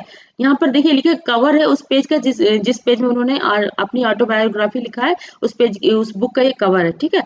अब यहाँ पर है, द सेकेंड स्टोरी इज, अभी हमने एक स्टोरी देख लिया, ठीक है, कितना इनइक्वलिटी यहाँ पे रियल स्टोरी थी, इसके बारे में आपने देख लिया कितनी असमानता थी हमारे समाज में, जबकि हमारा देश आजाद हो चुका था उसके बाद की ये स्टोरी है, ठीक है। The second story is based on an incident that took place in one India's largest city and is common practice in most part of the country. देखिए जो सेकेंड स्टोरी है वो क्या कहाँ की है, एन इंसिडेंट, एक ऐसी घटना है, that took place in one India's largest city, जो कि कहाँ की घटना है, एक जो हमारे देश की जो बड़ी जो शहर होते हैं, बड़े शहर, उसकी एक common is and is common practice in most part of country, जो कि क्या है, सभी जो हमारा देश है ज्यादातर सभी जगह ऐसा होता है, वही की हमारे देश की एक कंट्री की, सॉरी हमारे कंट्री के एक शहर की एक स्टोरी, रियल स्टोरी है, रियल घटना है, उसके बारे में भी हम जान लेते हैं क्या है। It is a story about mister and Mrs Ansari. ये किनकी स्टोरी है, मिस्टर एंड मिसेस अंसारी, एक मतलब कि फैमिली थी, who were looking to rent an apartment in the city. वो क्या कर रहे थे, एक रेंट के लिए एक अपार्टमेंट ढूंढ रहे थे जहां पर वो रह सके, कहां पर, शहरों में, ठीक है। They had the money and so paying the rent was no problem, ठीक है। उनके पास क्या है, बहुत सारा उनके पास रुपया इतना था कि जितना वो पे कर सकते थे, ठीक है, उनके पास रुपए की ऐसी कोई दिक्कत नहीं थी। They went to a property dealer, वो क्या करे, एक प्रॉपर्टी डीलर के पास गए, ठीक है, for help to find a place, और क्या है, उनके लिए एक जगह ढूंढ सके, मतलब एक उनके लिए एक फ्लैट ढूंढ पाए, मतलब रूम ढूंढ पाए, तो उसके लिए एक प्रॉपर्टी डीलर के पास गए। The dealer informed them that he knew about quite a few apartment that were available for rent. तो डीलर ने कहा हाँ मैं कुछ ऐसी जगहों को जानता हूँ जहां पर अभी रूम रेंट के लिए रूम खाली पड़े हैं, ठीक है। They visited they visited the first apartment and the Ansari liked it very much, means उन्होंने क्या पहला अपार्टमेंट देखा तो अंसारी फैमिली को क्या वो बहुत पसंद आया, ठीक है। And decides to take it, और उन्होंने क्या करा, इसका उन्होंने निश्चय किया कि हमें इसको हम इस अपार्टमेंट पे रहेंगे रेंट में, ठीक है। हाउ एवर, इस प्रकार when the land lady found out their name, C made an excuse about how she could not rent the house to someone who ate meat because the building did not have any non-vegetarian residents। Means क्या हुआ कि जो lady थी वहां की, जो जहां पर वो जिस अपार्टमेंट में रहना चाहते थे, वहां की जो ऑनर थी, उन्होंने बोला कि हम जो मीट मछली खाते हैं हम उनको क्या है, जो नॉन वेजिटेरियन, हम उनको क्या है यहाँ पर रूम नहीं देते, ठीक है। तो यहाँ पर लिखा है both the Ansari and the property dealer were surprised. जो अंसारी फैमिली थी और जो प्रॉपर्टी डीलर था वो बहुत सरप्राइज हो गए, मीन्स आश्चर्यचकित हो गए वो ये सुनकर। दिस बिकॉज, वो इसलिए क्योंकि they could smell fish being cooked in the neighbours house. क्यों क्यों ऐसा हो गया, बल्कि जैसे मान लीजिए ये रूम है, ठीक है, और एक बगल में रूम है, ठीक है, तो मान लीजिए उनको ये वाला रूम पसंद आया और ये बगल वाला जो रूम था वहां पर कोई रहता था, ठीक है, तो वो क्या कर रहा था, वो फिश बना रहा था, फिश की स्मेल आई उसको, ठीक है, और यहाँ पर वो बगल वाला रूम लेना चाहते थे और इसी के जस्ट बगल से फिश की स्मेल आ रही थी, लेकिन इनको मना कर दिया गया रूम लेने के लिए, और बल्कि इनको रूम दे दिया गया। और वो उन्होंने क्या कहा ऑनर ने, कि हम फिश खाने वाले और जो नॉन वेज खाने वाले उनको हम रूम नहीं देते, बल्कि उनके ही घर में एक लोग ऐसा करके, मतलब लोग बना के खा रहे थे, ठीक है। The same excuse was repeated in the second and third apartment. इस तरह से जो बहाना जो लोगों ने बनाया, तो ऐसे बहुत सारे अपार्टमेंट थे जहाँ पर क्या है, लोगों ने ऐसे ही बहाना बना दिया कि भाई हम ऐसे कुछ बहाने बना के उनको रूम नहीं दिए, मीन्स रेंट में जो कि किराए के मकान होते हैं वो नहीं दिए गए। Finally the property dealer told them that they might want to change their names and call themselves Mr and Mrs Kumar. तो उन्होंने कहा, जो डीलर था उसने कहा ऐसा करो, आप दोनों अपना नाम चेंज कर लो, आप जो अंसारी के बजाय अपना अपना नाम मिस्टर एंड मिसेस कुमार रख दीजिए, ठीक है। The Ansari were reluctant to do this and decided to look some more. तो क्या है, अंसारी जो फैमिली थी उसने कहा, इसको सरे से क्या खारिज कर दिया, मतलब मना कर दिया, रिलक्टेंट कर दिया, और क्या कहा कि हम कुछ और घर देखेंगे, हम अपना नाम नहीं चेंज करेंगे। In the end it took a whole month of looking at apartment before they found a landlady who was willing to give them a place on rent. तो जब सोचिए पूरा दिन हो गया, मतलब काफी शाम होने लगी, तब जाके एक ऐसी फैमिली मिली, एक ऐसा अपार्टमेंट मिला जो कि उनको रेंट में रखने के लिए क्या करे, एग्री कर लिए, ठीक है। अब सोचिए ये सिटी की बात हो रही जो कि जो हमारे देश में जो बहुत अच्छी बड़ी-बड़ी सिटी होती है उनके बारे में ये कहानी है, स्टोरी है, ठीक है? अब हम यहाँ पर दूसरी हेडिंग देखते हैं बच्चों, रिकॉग्नाइजिंग डिग्निटी, ठीक है? रिकॉग्नाइजिंग डिग्निटी मीन्स जो गरिमा है हम उसको कैसे पहचानते हैं, कैसे लोग की गरिमा मीन्स जो लोगों का आत्मसम्मान होता है वो कैसे हर्ट होता है या फिर किस वजह से लोग की एक्चुअली गरिमा क्या होती है मतलब लोगों की उसके बारे में हम पहचानना सीखते हैं यहाँ पे। बच्चों ये क्लास 7 की एनसीईआरटी है, ठीक है? तो इसलिए थोड़ा बच्चों के अकॉर्डिंग कुछ चीज़ें बताई जाती है तो कुछ चीज़ें जो आपके अकॉर्डिंग हो तो उसको आप एब्ज़ॉर्ब करिए अदरवाइज़ बाकी चीज़ें छोड़ दीजिए। क्योंकि आप यूपीएससी की प्रिपरेशन कर रहे हैं तो उसके अकॉर्डिंग आप चीज़ों को लीजिए और बाकी जो आपकी ज़रूरत की नहीं है तो उनको हटा दीजिए। क्योंकि जैसे बच्चों मान लीजिए कुछ इनइक्वालिटी के बारे में आपको कुछ लिखने के लिए आ गया, तो जो 2 स्टोरी अभी मैंने बताई है तो उन स्टोरीज़ को आप वहाँ पर क्या कर सकते हैं पुट अप कर सकते हैं आंसर में, ठीक है? तो ये छोटी-छोटी जो स्टोरी एनसीईआरटी में होती है उनको आप याद रखिए क्योंकि ये आपको बहुत ज़्यादा काम आएँगी एग्ज़ाम्पल एज़ अ एग्ज़ाम्पल के लिए जैसे ऐसे हो गया या फिर जो जीएस के पेपर्स हो गए जो मेंस के उनके लिए बहुत अच्छे वहाँ पर काम करेगा, ठीक है? You will understood by now that the caste we are born into, the religion we practice, the class background we come from, whether we are made male or female, these are often the things that determine why some people are treated unequally. अब आप समझ गए होंगे यहाँ पर लिखा है you have understand. अब आप समझ गए होंगे by now that the caste we are born, जिस कास्ट में हम बॉर्न करते हैं मतलब जन्म लेते हैं, द रिलीजन वी प्रैक्टिस जो हम जिस धर्म को हम मानते हैं, the class background we come from जिस क्लास बैकग्राउंड से हम आते हैं मतलब जैसे मिडिल क्लास हो गया, अपर क्लास हो गया, फिर जैसे गरीब हो गए, थोड़ा सा उससे ज़्यादा थोड़ा अगर कुछ किसके पास फैसिलिटी उसको मिडिल क्लास बोल दिया। अब जिसके पास हाई लेवल की फैसिलिटीज उसको क्या है अपर कास्ट अपर मतलब बैकग्राउंड बोल दिया, ठीक है?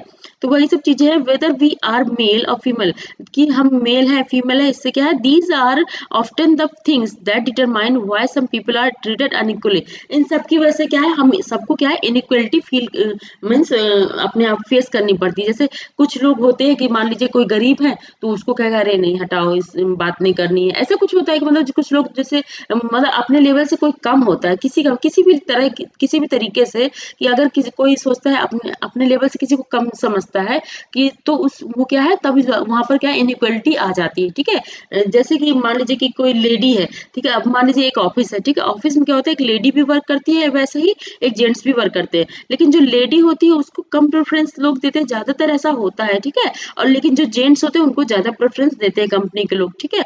और यहाँ तक कभी कभी क्या है सैलरी का भी डिफरेंस हो जाता है। तो और कुछ कुछ ऐसा होता है कि जैसे अब मान लीजिए कि आपने इंडिया में चाइल्ड बर्थ के बारे में देखा होगा कि जो गर्ल चाइल्ड है उनको क्या है कम इम्पोर्टेंस होती है, जो बॉयज चाइल्ड है उनको ज्यादा इम्पोर्टेंस दी जाती है। तो इसी तरीके से क्या है यहाँ पर इनइक्वलिटी किसी तरीके से हम लोग को क्या है फेस करनी पड़ती है। मीन्स वो क्या है एक दूसरे से अनइक्वल हो जाते हैं, ठीक है? ट्रीटेड अनइक्वल मीन्स उन सबको क्या है अनइक्वल समझा जाता है। Om Prakash Valmiki and the Ansari are being treated unequally means क्या ओम प्रकाश और जो अंसारी है उन सबको क्या है उन दोनों क्या है अनइक्वल समझा समझा गया on the basis of difference of caste and religion. उनको क्या है कास्ट जो कि क्योंकि अंसार जो कि ओम प्रकाश थे उनको कास्ट की वजह से और जो अंसारी थे उनको रिलीजन उनका धर्म की वजह से उनसे क्या है उनमें अंतर समझा गया, ठीक है? लोग उनसे क्या है अपने आप को अलग समझ रहे थे, ठीक है? उनको क्या है घर नहीं दे रहे थे, रूम नहीं दे रहे थे। और सोचिए एक कास्ट के एक रिलीजन होने के बावजूद भी एक रिलीजन के अंदर भी कास्ट में सोचिए कितना डिफरेंस होता है, कितनी इनइक्वालिटी होती है, लोग को उसमें भी अनइक्वल मीन्स असमान समझा जाता है। सोचिए एक रिलीजन अब यहाँ तो देखिए कि ये रिलीजन ही अलग है यहाँ, लेकिन एक रिलीजन के अंदर जो कास्ट होती है वो अपने रिलीजन की ही कास्ट को अंदर समझते हैं। तो सोचिए कितनी इनइक्वालिटी हमारे समाज में इंडिया में, ठीक है? तो अब यहाँ पर देखते हैं when persons are treated unequally when persons are treated unequally their dignity is violated। जब क्या है लोग अपने आप को क्या करते हैं अनइक्वल महसूस करते हैं मतलब बराबर सबके बराबर नहीं समान नहीं समझ पाते मीन्स असमान समझते हैं आप अपने आप को। उनको ये लगता है कि ये लोग हमसे ऐसा व्यवहार कर रहे हैं असमान के जैसा मीन्स समान नहीं इक्वल नहीं समझ रहे हैं। देयर डिग्निटी इज वायलेटेड उनको क्या है उनकी गरिमा को ठेस पहुंचता है मीन्स उनको क्या है ये लगता है कि मतलब हमारे हम भी इसी समाज के हैं और हम भी इसी मतलब इसी इंडिया में है, लेकिन फिर भी हमें क्या है हमें इससे अलग समझा जाता है। और वैसे बच्चे देखिए हम सबको क्या कहा जाता है इंडियंस कहा जाता है, ठीक है? तो इंडियंस का मतलब सब आ गए एक साथ, तो इसमें कास्ट और ये सब चीजें नहीं देखी गई ना। तो एक तरह से यही है कि लेकिन कास्ट की वजह से और कुछ रिलीजन्स की वजह से हम फिर भी हमारे क्या है इंडिया में इनइक्वलिटी एग्जिस्ट करती है, ठीक है। और इस वजह से जो लोग इनइक्वलिटी फेस करते हैं वो अपने आप को क्या कैसा महसूस करते हैं, बहुत ही उनकी जो डिग्निटी है वो क्या है वायलेट महसूस करते हैं, मीन्स उसमें अपने आप को ठेस पहुंचती है उनको, ठीक है, जब उनके साथ ऐसा व्यवहार होता है। The dignity of both Om Prakash Valmiki and the Ansari was violated because of the way in which they were treated.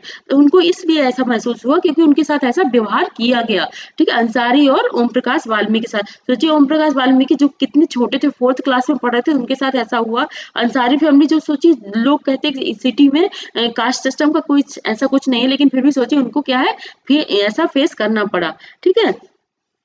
By picking on him and making him sweep the school because of his caste, उसको क्या है जो छोटा बच्चे जो अंसारी थे उनको क्या है उनकी कास्ट की वजह से उनसे पूरा स्कूल और पूरा जो ग्राउंड था प्ले ग्राउंड उससे क्या साफ कराया गया सिर्फ उनकी कास्ट की वजह से।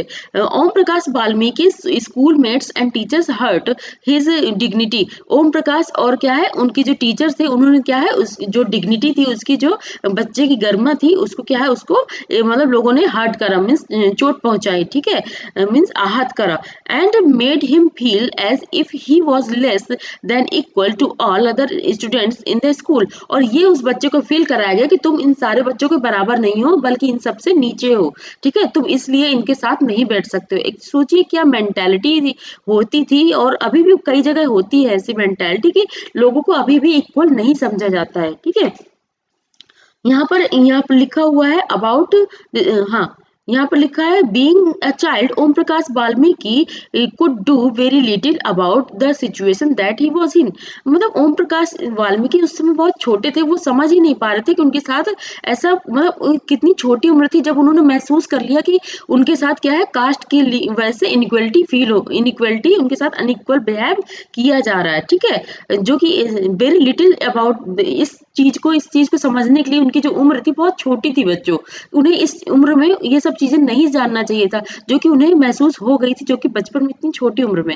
It was his father who on seeing his son sweep felt angry. जो कि उनके पिता थे वो ये ऐसा उनको अपने बेटे को झाड़ू लगाते हुए देख के बहुत ज्यादा गुस्सा हुए by this unequal treatment and confronted the teacher. मतलब ये जो अनइक्वल जो असमान जो व्यवहार था उनके बच्चे के साथ, तो उससे क्या है उनको बहुत ज्यादा गुस्सा आया और उन्होंने क्या टीचर्स के का सामना किया, मीन्स उनको उनके सामने बहस करी कि आपने ऐसा क्यों करा मेरे बच्चे के साथ, ठीक है, आप ऐसा नहीं कर सकते, कुछ ऐसा करके उन्होंने कुछ उनके पिता ने बोला होगा टीचर्स से। The Ansari dignity was also hurt. Actually बच्चों यहाँ पर क्या पढ़ रहे हैं, हेडिंग आप पढ़ रहे हैं ना कि जैसे रिकॉग्नाइजिंग डिग्निटी, हम डिग्निटी को कैसे पहचानते हैं कि डिग्निटी आखिरकार कैसे लोगों की हर्ट होती है। एक्चुअली डिग्निटी होती क्या है बच्चों को समझाया जा रहा है, जो कि क्लास 7 के बच्चों, एक्चुअली बच्चों उनको ये समझाने के लिए किया गया है। आप तो बड़े हैं आपको तो समझ में आ जाएगा, लेकिन यहाँ पर वही चीज है इसको क्योंकि हमें एनसीईआरटी अच्छे से पढ़नी होती है, इस वजह से हमें एक एक लाइन हम यहाँ पर पढ़ना चाहते हैं ताकि कोई ऐसा कॉन्सेप्ट ना हो जो हमसे छूट जाए। क्योंकि जो बच्चों जो प्रीलिम्स का एग्जाम होता है उसमें कॉन्सेप्ट ही पूछा जाता है कि एक चीज के बारे में आप कितना अच्छे कितनी डीप लेवल पे जानते हैं, ठीक है, तो इसलिए हम यहाँ पर एक एक लाइन को पढ़ रहे हैं ताकि आपको कोई ऐसा चीज ऐसा कोई ऑप्शन ना छूटे जिससे कि मतलब कि कोई भी क्वेश्चन ना छूटे जिस सिर्फ एक कॉन्सेप्ट की वजह से, ठीक है। तो यही है यहाँ पर the Ansaris dignity was also hurt when persons refused to lease their apartment to them, ठीक है। The Ansari dignity was also hurt। Ansari जो कि रूम ढूंढ रहे थे उनकी भी डिग्निटी जो कि उनकी जो गौरव है उनका जो आत्मसम्मान है वो भी हर्ट हुआ क्योंकि उनको क्या है रिफ्यूज कर दिया गया, मना कर दिया गया, जो कि उनको अपार्टमेंट पसंद था वहां पर नहीं रहने दिया गया। उन्हें मजबूरी में एक ऐसे अपार्टमेंट में रहना पड़े जहां पर लोग एक जिन्होंने उनको क्या करा उनको रहने के लिए हाँ कर दिया, वहीं पर उन्हें मजबूरी में रहना पड़ा, भले भले ही उनको पसंद था या नहीं पसंद था, लेकिन अब एक उनके पास कोई ऑप्शन नहीं था इसके अलावा, ठीक है। How ever when the property why, however, when the property dealer suggested that they change their name, it was their dignity of or self-respect that made them refuse this suggestion। तो वो ये उनका गौरव ही था, ये उनका आत्मसम्मान ही था, जिसकी वजह से उन्होंने कहा कि मैं अपना नाम नहीं चेंज करूँगा, भले ही मुझे रूम मिले या ना मिले, अगर नहीं मिलता है तो मैं और ढूँढूँगा। उन्होंने ये सोच लिया, ठीक है? क्योंकि सिटी है, ऑब्वियसली सब कोई नहीं मानता होगा। जो कास्ट सिस्टम में कुछ लोग होंगे जो कि जिनकी जो पुरानी सोच है अभी भी, तो वो मे बी अभी भी सोचते होंगे, ठीक है? यहाँ पर लिखा है Om Prakash and the Ansari do not deserve to be treated like this. Om Prakash and Ansari do not deserve, मतलब जो ओम प्रकाश और अंसारी थे वो इस चीज के लिए डिजर्व नहीं करते थे कि उनके साथ ऐसा व्यवहार किया जाए। They deserve the same respect and dignity as anyone else. Means वो किस लिए डिजर्व करते थे कि उनको भी सबके बराबर समझा जाए, ना कि इस तरह की किसी को, मतलब कोई बच्चे पढ़ रहे हैं और किसी बच्चे से झाड़ू लगवाया जा रहा है, या फिर किसी को रूम दिया जा रहा है, किसी को रूम नहीं दिया जा रहा है, मीन्स अपार्टमेंट। ठीक है, तो ये क्या है, हमारे समाज में, इंडिया में क्या असमानताएं हैं, और जिससे क्या है लोगों को ठेस पहुंचती है। जैसे डिग्निटी जो कि गौरव होता है, लोगों का आत्मसम्मान होता है, उससे क्या है प्रॉब्लम, उनको क्या है बहुत ज्यादा दुख पहुंचता है। तो ये कुछ ऐसी प्रॉब्लम्स है जो कि हमारे समाज में है। ठीक है, equality in Indian democracy means जो समानता है हमारे इंडियन डेमोक्रेसी। तो इक्वलिटी इन इंडियन डेमोक्रेसी क्या है, इसके बारे में हम समझते हैं। मीन्स भारत में समानता है, ठीक है। The Indian constitution recognises every person as equal.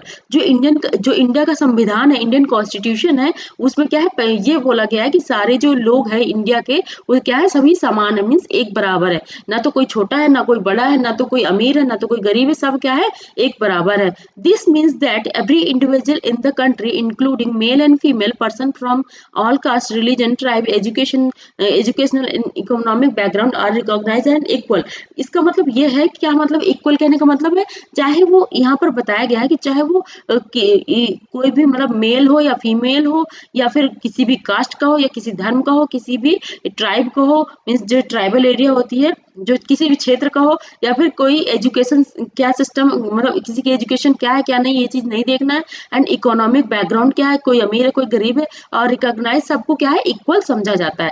This is not to say that inequality cases to exist. इसका मतलब ये नहीं है कि जो इनइक्वलिटी जो केसेस है वो एग्जिस्ट नहीं करते, means it does not but at least the in democratic India the principle of the equality of the person is recognise. लेकिन क्या है, भले ही हमारे देश में क्या इनइक्वलिटी बहुत ज्यादा एग्जिस्ट करती है, लेकिन फिर भी जो हमारे सिद्धांत दिए हैं, जो रूल दिए हैं, जो हमारे कॉन्स्टिट्यूशन में, उसमें क्या है कि इक्वलिटी लाने के लिए क्या किया है, कुछ प्रावधान किए गए हैं, मीन्स कुछ रूल्स ऐसे बनाए गए जिससे इक्वलिटी लाया जा सके। और क्या है, जो in the principle of the equality of all person is recognise, जिससे क्या है कि कुछ सिद्धांत ऐसे लाए गए हैं जो कि सभी के बीच में इक्वलिटी ला सके। ठीक है, कुछ ऐसे रूल्स बनाए गए हैं, प्रिंसिपल्स बनाए गए हैं।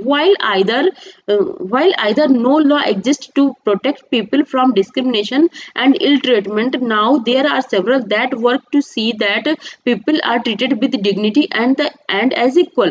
देखिए यहाँ पर अभी क्या बताया गया कि मतलब कुछ रूल्स ऐसे बनाए गए जो कि इस भेदभाव को, no law exist to protect people from discrimination. Means पहले क्या होता था कि कुछ रूल्स, कुछ यहाँ पर एक सेकंड यहाँ पर थोड़ा देख लीजिए, but at least in democratic India the principle of the equality of all person is recognised.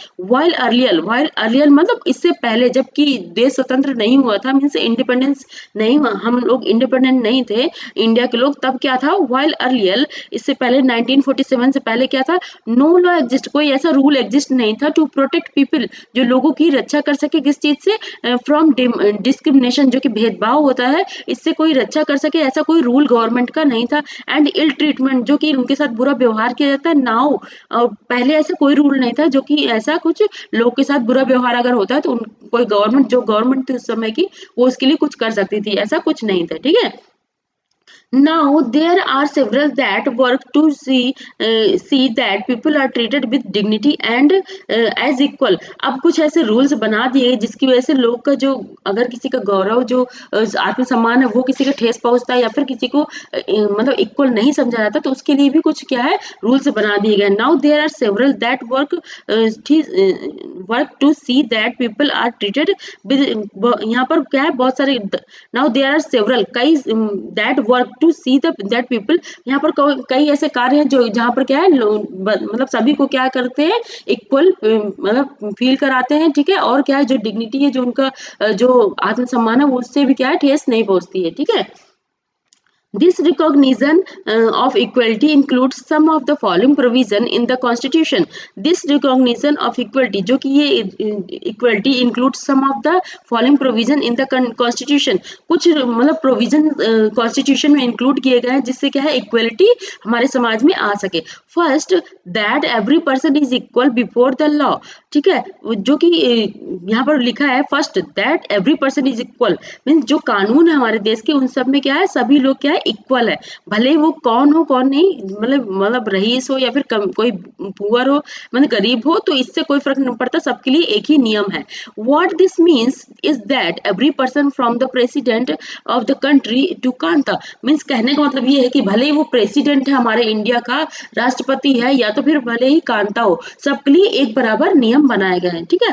A democratic worker has to obey Kanta, या फिर डेमोक्रेटिक कोई वर्कर, डोमेस्टिक वर्कर, जबकि कांता क्या है, डोमेस्टिक वर्कर है, भले ही वो इतनी इसकी छोटी एक जॉब है, या फिर मतलब या तो फिर प्रेसिडेंट, मतलब कोई भी है, छोटा बड़ा कोई भी हो, सबके लिए क्या है एक ही रूल है। Has to obey the same law, सभी को एक रूल फॉलो करना पड़ता है, एक लॉ फॉलो करना पड़ता है। सेकंड क्या है, no person can be discriminated against one of the basis of their religion, race, caste, place of birth और whether they are female of male. और क्या है second, no person, second number पे है no person can be discriminated, किसी भी के साथ भी भेदभाव नहीं किया जा सकता। और किस बेसिस पे, जैसे कि मान लो रिलीजन, जैसे कि आपने पढ़ा भी रिलीजन के बेसिस पे भेदभाव हो रहा था, ऐसा अब नहीं कर सकते हैं। और रेसेस, मतलब जैसे कि कैसे वो गोरा है, काला है, या फिर कास्ट सिस्टम क्या है उसकी, और या फिर किस प्लेस में रहता है, उसकी बर्थ प्लेस ऑफ बर्थ क्या है, कहाँ पर उसने जन्म लिया है, और वेदर दे आर फीमेल और मेल, या फिर वो मेल है फीमेल है, इन सब का कोई मतलब नहीं है, ठीक है। और सबके लिए क्या है, इन सब भेदभाव ना हो इसके लिए रूल्स बनाए गए हैं, ठीक है। कोई किसी के साथ इन सब चीजों की वजह से भेदभाव नहीं कर सकता। अगर कोई भेदभाव करता है तो उसके खिलाफ कुछ रूल बने हैं, अगर वो क्या है इसके लिए, इसके अगेंस्ट लड़ाई कर सकते हैं, मीन्स मतलब पुलिस में या फिर न्यायालय में जा सकते हैं, ठीक है। Third, every person has access to all public places including playground, hotel, shop and market. और थर्ड नंबर क्या है, कोई किसी भी दूसरे पर्सन को यहाँ पर, जैसे कि इंक्लूडिंग प्ले ग्राउंड, जो कि प्ले ग्राउंड होते हैं जहाँ पर बच्चे खेलते हैं, और जो होटल होते हैं जो कि जहाँ पर लोग खाना खाते हैं, एंड शॉप्स एंड मार्केट, यहाँ पर किसी को कोई पब्लिक प्लेसेस में कोई किसी को मना नहीं कर सकता कि तुम यहाँ पर किसी पर्टिकुलर पर्सन को यहाँ जाने के लिए मना नहीं किया जा सकता। जैसे बच्चों मॉल होता है, मॉल में क्या हर तरीके के लोग जाते हैं, ठीक है।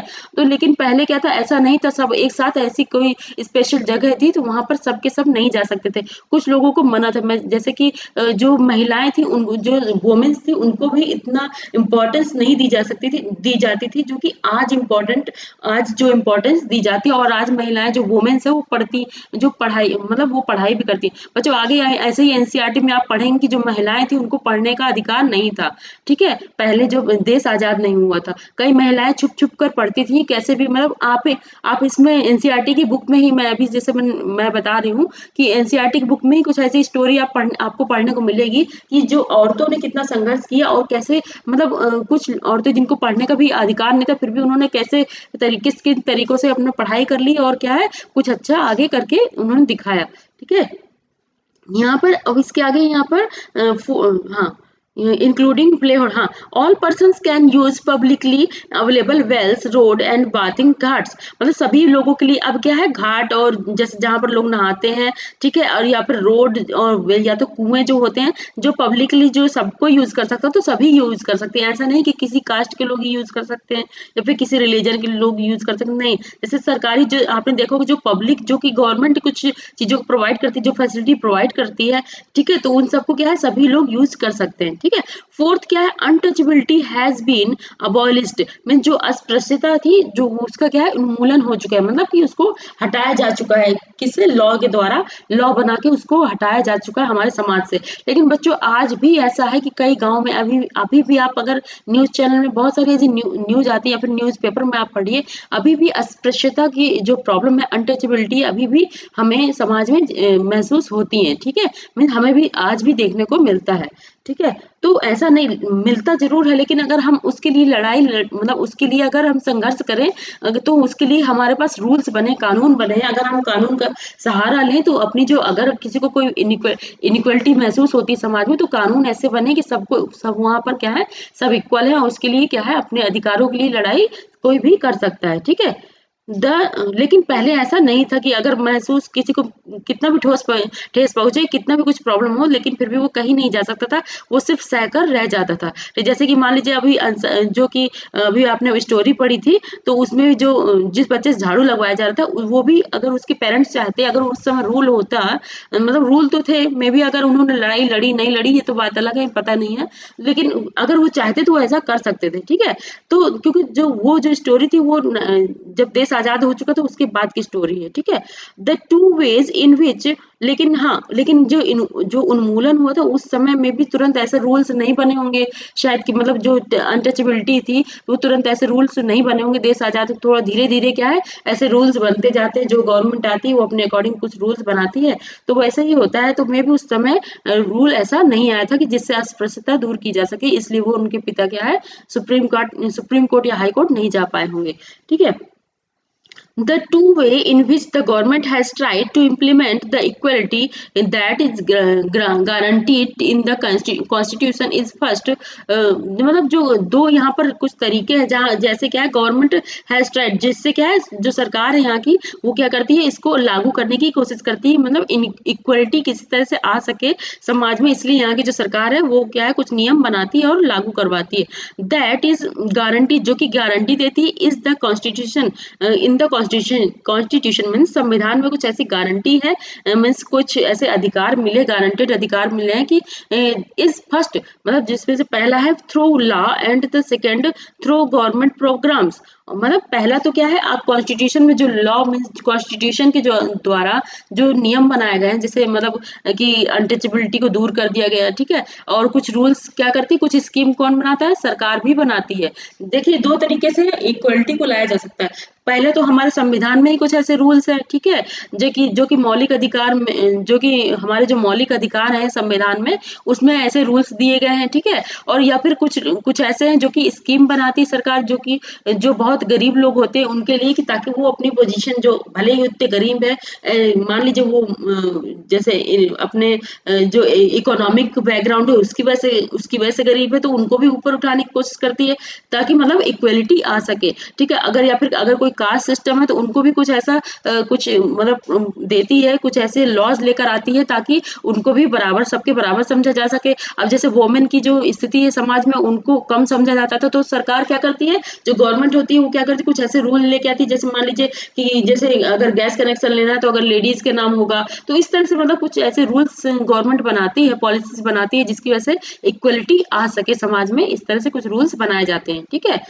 There are several laws in India that protect every person's right to be treated equally. यहाँ पर मतलब हमारे देश में बहुत सारे ऐसे नियम बनाए गए जिससे क्या है कि पर्सन्स को क्या है, इक्वल समझा जा सके, ठीक है? उनके साथ इक्वली व्यवहार किया जा सकते। In addition to law, the government has also set up several schemes to improve the lives of communities and individuals who have been treated unequally for several countries, ठीक है? यहाँ पर लिखा है कि there are several laws in India, यहाँ पर India में बहुत सारे ऐसे लॉ हैं, तो ये तो बता दिया। In addition to laws, the government has also set up several schemes, मतलब लॉ के अलावा सेटअप क्या करती है, जो गवर्नमेंट है स्कीम सेटअप करती है, स्कीम लेके आती, कुछ योजनाएं लेके आती to improve the lives of communities and individual, means उन लोगों की जो जिस समुदाय, छोटे समुदाय से हैं, तो उनकी जो लाइफ है उनको इम्प्रूव करने के लिए, और हर एक उसमें जो हर एक इंडिविजुअल है, मीन्स एक अकेला पर्सन है, एक अकेले हर एक पर्सन के लिए क्या करती है, कुछ रूल्स लेकर आती है। Who have been treated unequally for several country centuries, जिनको क्या है, कई सदियों से किया गया है, अनइक्वल समझा गया, मतलब असमान समझा गया है, उन सबके लिए क्या करती है सरकार, कुछ रूल्स लेकर आती है। These schemes are to ensure greater opportunity to people who have not had this in the past, जिनको ये अपॉर्चुनिटी पहले नहीं मिली है, जिनके साथ क्या है, उनको दबा कुचला समझा गया है और उनको कुछ अधिकार नहीं दिए गए, जो कि बाकी लोग अपने लिए अधिकार समझते थे, वो उन लोगों को क्या है अधिकार नहीं दिए जाते थे, ठीक है। तो उनके लिए जिनको अधिकार नहीं दिए जाते थे उनको क्या है उनके लिए सरकार क्या करती है, रूल्स लेकर आती है, योजनाएं बनाती है और उनको भी एक तरह से ऐसी आर्थिक रूप से कैसे भी करके उनको मजबूत करती है ताकि वो भी सब बच्चों के बराबर रह सके। जैसे बच्चों स्कूल में होता है कि कुछ बच्चों की क्या है स्कूल की फीस माफ होती है या फिर किसी की स्कॉलरशिप मिल जाती है। इससे क्या है कि मान लीजिए जो बच्चे स्कूल की फीस दे सकते हैं लेकिन कुछ बच्चे होते हैं स्कूल की फीस नहीं दे सकते या फिर अपनी पढ़ाई बिना रुपयों की नहीं कर सकते। लेकिन कुछ फैमिली ऐसी जिनके पास रुपए की ऐसी कोई दिक्कत नहीं है, तो जिनके पास नहीं है तो सरकार उनको क्या करती है स्कॉलरशिप भी देती है ताकि बच्चों की पढ़ाई जो है वो मतलब अच्छे से हो सके और वो भी समाज में इक्वली आगे क्या है कुछ काम कर सके, ठीक है। मतलब मान लीजिए उसने किसी जॉब के लिए अप्लाई किया तो वो भी उस टाइम तक वो भी अपनी उस जॉब के लिए अप्लाई कर सके और आगे वो किस तरह से समाज में ऊपर उठ सके। तो सरकार इसके लिए कोशिश करती रहती है, ठीक है। One of the steps taken by the government includes the midday meal scheme। जैसे कि उनमें से उन्हीं में से एक जो गवर्नमेंट की स्कीम है वहां पर उसके बारे में बताया गया है कि मिड डे मील स्कीम जो एक मध्याह्न जो भोजन होता है उसके बाद में स्कूलों में जो मिलता है मिड डे मील जिसको बोलते हैं, ठीक है। This refer to the program introduce in all government in elementary school to provide children with cooked lunch. इसमें क्या होता है इस रूल के अकॉर्डिंग जो बच्चे होते हैं स्कूल में उनको क्या है लंच प्रोवाइड करा जाता है। मीन्स पकाने के जो पका हुआ लंच होता है मतलब बना के जो लंच दिया जाता है वो सब बच्चों को क्या क्या क्या करा जाता है दिया जाता है, ठीक है। जो कि प्राथमिक स्कूल होते हैं वहां पर जो गवर्नमेंट के प्राथमिक स्कूल होते हैं। Tamil Nadu was the first state in India to introduce this scheme and in 2001 the supreme. हाँ यहाँ पर बच्चों एक चीज आपको ध्यान रखना है, ये चीज जो तमिलनाडु है ये आप कहीं पर लिख सकते हैं अपने आंसर में, ठीक है। जो तमिलनाडु है उन्होंने क्या करा सबसे पहले जो ऐसा राज्य था जिसने क्या करा था मिड डे मील को उन्होंने लागू कराया था अपने राज्य में, ठीक है। तो इसके बारे में आप इसको ध्यान दे सकते हैं। And in 2001 the supreme court asked all state government to begin this program in their school with 6 month. और जो दूसरे राज्य थे तो जो सुप्रीम कोर्ट थी जो उच्चतम न्यायालय था उन्होंने क्या कहा कि आप सभी राज्यों को बोल दिया गया था, आदेश दिया गया था कि आप सभी लोग क्या करिए 6 महीने के अंदर अंदर अपने जितने भी प्राथमिक स्कूल है सभी को कहा कि सभी लोग 6 महीने के अंदर अंदर इस जो योजना है इसको लागू करिए, ठीक है। This program has had many positive effect. जो ये रूल लेके आया गया जो प्रोग्राम लेके आया गया था तो वो क्या है बहुत ही पॉजिटिव इफेक्ट लेके आया समाज में। इस बहुत ही मतलब एक कहते हैं ना पॉजिटिव, जैसे पहले इतना डिस्क्रिमिनेशन होता था अब ऐसा नहीं था, काफी चीजें चेंज हो चुकी थी इस रूल को लाने के बाद। These include the fact that more poor children have begun enrolling and regularly attending school. इसके बाद क्या हो जब मिड डे मील लेके आया गया तो क्या बहुत सारे बच्चे जो स्कूल नहीं आ पाते थे उन जैसे गरीबों के बच्चे होते तो वो स्कूल नहीं आ पाते थे, अपना नाम नहीं लिखवा पाते थे स्कूल में। मान लीजिए नाम भी लिखवा लिए तो भी वो स्कूल नहीं आ पाते थे किसी वजह से। तो अब वो बच्चे क्या है स्कूल आने लगे इस मिड डे मील की वजह से और यानी कि और बल्कि रेगुलर आने लगे, ना कि ऐसा नहीं कि एक दिन आए एक दिन नहीं आए, ठीक है। Teachers reported that earlier children would often go home for lunch and then not return to school। मतलब पहले क्या होता था कि बच्चे स्कूल अपने घर चले जाते थे लंच के टाइम पे और स्कूल वापस नहीं आते थे। बट नाउ लेकिन अब क्या होता है with the mid day meal being provided in school, जब से मिड डे मील स्कूल में प्रोवाइड कराया जाने लगा देयर अटेंडेंस हैज इम्प्रूव्ड। उनकी जो अटेंडेंस है मतलब जो अटेंडेंस होती है कि मतलब कि कितने बच्चे आ रहे हैं कितने बच्चे नहीं, ये जो अटेंडेंस है कितने दिन तक कोई बच्चा आ रहा है तो क्या है वो इम्प्रूव होने लगी, ठीक है। मान लीजिए पहले अगर कोई बच्चा 2 दिन मतलब मान लीजिए महीने में 4 दिन आता था तो अब क्या है कम से कम पूरे 30 दिन लगभग तो आने मतलब 30 दिन नहीं तो कम से कम 20 दिन तो लगभग आने ही लगा स्कूल, ये चीज कहने का मतलब, ठीक है। Their mothers who earlier had to interrupt their work to feed their children at home during the day now no longer need to do so. Means their mother who earlier had to interrupt their work, ठीक है, to feed. पहले क्या होता था कि जैसे किसी की माँ है जो काम के लिए जाती थी, ठीक है, तो बच्चों की वजह से नहीं जा पाती थी at home during the day now no longer need to so do so. मतलब पहले क्या है कि जैसे किसी की जैसे महिलाएं होती थी उनके बच्चे होते थे घर में तो क्या है काम पर नहीं जा पाती थी, ठीक है। लेकिन जब से बच्चे उनके स्कूल चले जाने लगे तो वहाँ की जो गाँव की औरतें थी वो भी क्या है अपना काम कुछ करने लगी थी, कुछ करती थी, जो गांव में जो भी काम करती थी उससे क्या उनका इंटरप्ट नहीं होता था, मतलब किसी तरीके से उनके काम में रोक नहीं लगती थी, ठीक है। देयर वर्क उनकी क्योंकि अगर दोपहर में बच्चे जाएंगे तो उनको खाना खाने के लिए फिर उनको जाना पड़ेगा, मतलब उनको खाना देना पड़ेगा। अब ऐसी कोई दिक्कत ही नहीं, तो उनका जो घर का जो काम है तो ऐसा कुछ रहेगा नहीं। तो ऑब्वियसली वो जो जहाँ वो काम करेंगे, मान लीजिए खेतों में उनकी माँ काम कर रही, तो वो आराम से वो काम करेंगी, जब तक वो बच्चे स्कूल से आएंगे तब तक वो भी आ जाएंगे। तो इस तरह से क्या इंटरप्ट नहीं होता, उनको आना नहीं पड़ता घर में, और उनका काम भी चलता रहता है। तो देखिए इस तरह से डबल काम हो गया, एक बच्चों को भी खाना मिल गया, ठीक है, बच्चों को प्रोग्रेस भी हो रही है, पढ़ाई भी हो रही है, और एक तरह से क्या है जो मदर है उनकी, तो वो भी जहाँ पर वो काम कर रही है वो भी अच्छे से काम कर पा रही है, ठीक है। This program has also help reduce caste prejudice because children of all caste in the school eat this meal together। इस तरह से इससे और एक फायदा हो गया मिड डे मील से कि जो वहाँ पर कास्ट सिस्टम की प्रॉब्लम थी, जो भेदभाव होता था कि जो कि पूर्वाग्रह लोगों के अंदर था कि मतलब कि ये इस कास्ट का उस कास्ट का, तो ये भी धीरे धीरे क्या होने लगी, कम होने लगी स्कूलों में, और कास्ट सिस्टम के बारे में इतना ज्यादा नहीं ध्यान देने जाने लगा, क्योंकि वहां पर सभी कास्ट के बच्चे एक साथ बैठकर खाना खाने लगे, ठीक है। And in quite a few places, कहीं कहीं पर ऐसा होता है Dalit women have been employed to cook the meal. कहीं कहीं पर ऐसा होता है कि जो दलित वुमेन होती है उसको क्या करते हैं, जो खाना बनाने के जो काम होते हैं उनको रखा जाता है। The mid day meal program also helps reduce the hunger of poor students who often come to school and can not concentrate because their stomach are empty. पहले क्या होता था जब मिड डे मील नहीं था, तो उसके पहले क्या होता था कि मिड डे मील ने क्या रिड्यूस करा, क्या कम करा, जैसे कि बच्चे भूखे होते थे तो क्या है उनका जो दिमाग है वो काम नहीं कर पाता सही से, कॉन्सेंट्रेट मतलब ध्यान नहीं लगा पाते थे बच्चे, स्कूल में क्या है पढ़ाई में ध्यान नहीं लगा पाते थे, क्योंकि उनको भूख लगी होती थी, इसलिए उनका जो मन है पढ़ाई में नहीं लग पाता था। लेकिन जब से मिड डे मील आ गया तब से बच्चे क्या है पढ़ाई में मन लगाने लगे, ठीक है। तो बच्चों देखिए इस स्कीम को आप यहाँ पर कहीं पर भी लिख सकते हैं, जहाँ पर आपको एक आंसर जो मेंस का जो आंसर है वहां पर भी इसको लिख सकते हैं, और यहाँ पर कहीं पे ऐसे राइटिंग होगा वहां पर भी आप इसको कोट कर सकते हैं, मीन्स लिख सकते हैं, ठीक है। यहाँ पर while government programs play an important role in increasing equality of opportunity, there is much that still need to be done। while government programs play an important role in increasing equality of opportunity, means जब क्या है सरकार क्या करती है एक equality लाने के लिए मतलब क्या करती है इक्वलिटी लाती है, कुछ ऐसे प्रोग्राम लाती है कि जिससे क्या है इक्वलिटी के मतलब कुछ ऐसे अवसर होते हैं जिससे क्या है इक्वलिटी आ सके, मीन्स इक्वलिटी इंक्रीज हो सके, ठीक है। तो कुछ ऐसे अवसर मीन्स कुछ ऐसे प्रोग्राम सरकार लाती रहती है।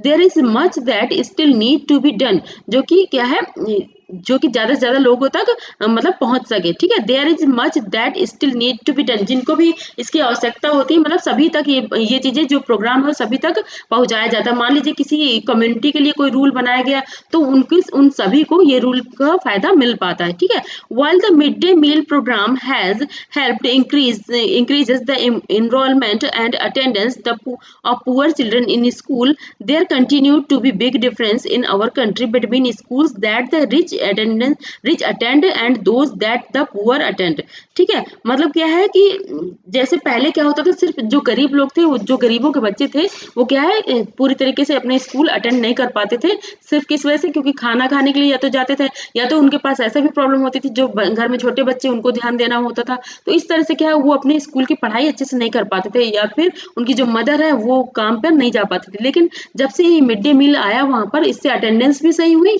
और जो गरीब परिवार के बच्चे थे उन्होंने भी अपने बच्चे को रेगुलर भेजा, जो अमीर परिवार के बच्चे थे उन्होंने भी अपने बच्चों को रेगुलर भेजा। तो इससे क्या है इक्वलिटी एक तरह से वहां पर आने लगी, ठीक है, जो स्कूलों में होती है, जो कि गांव में होती है। बच्चों गांव में ही सबसे ज्यादा कास्ट सिस्टम की ज्यादातर प्रॉब्लम लोगों को देखने को मिलती है, शहरों में भी ऐसा नहीं कि शहरों में देखिए आपने स्टोरी तो पढ़ी ही है।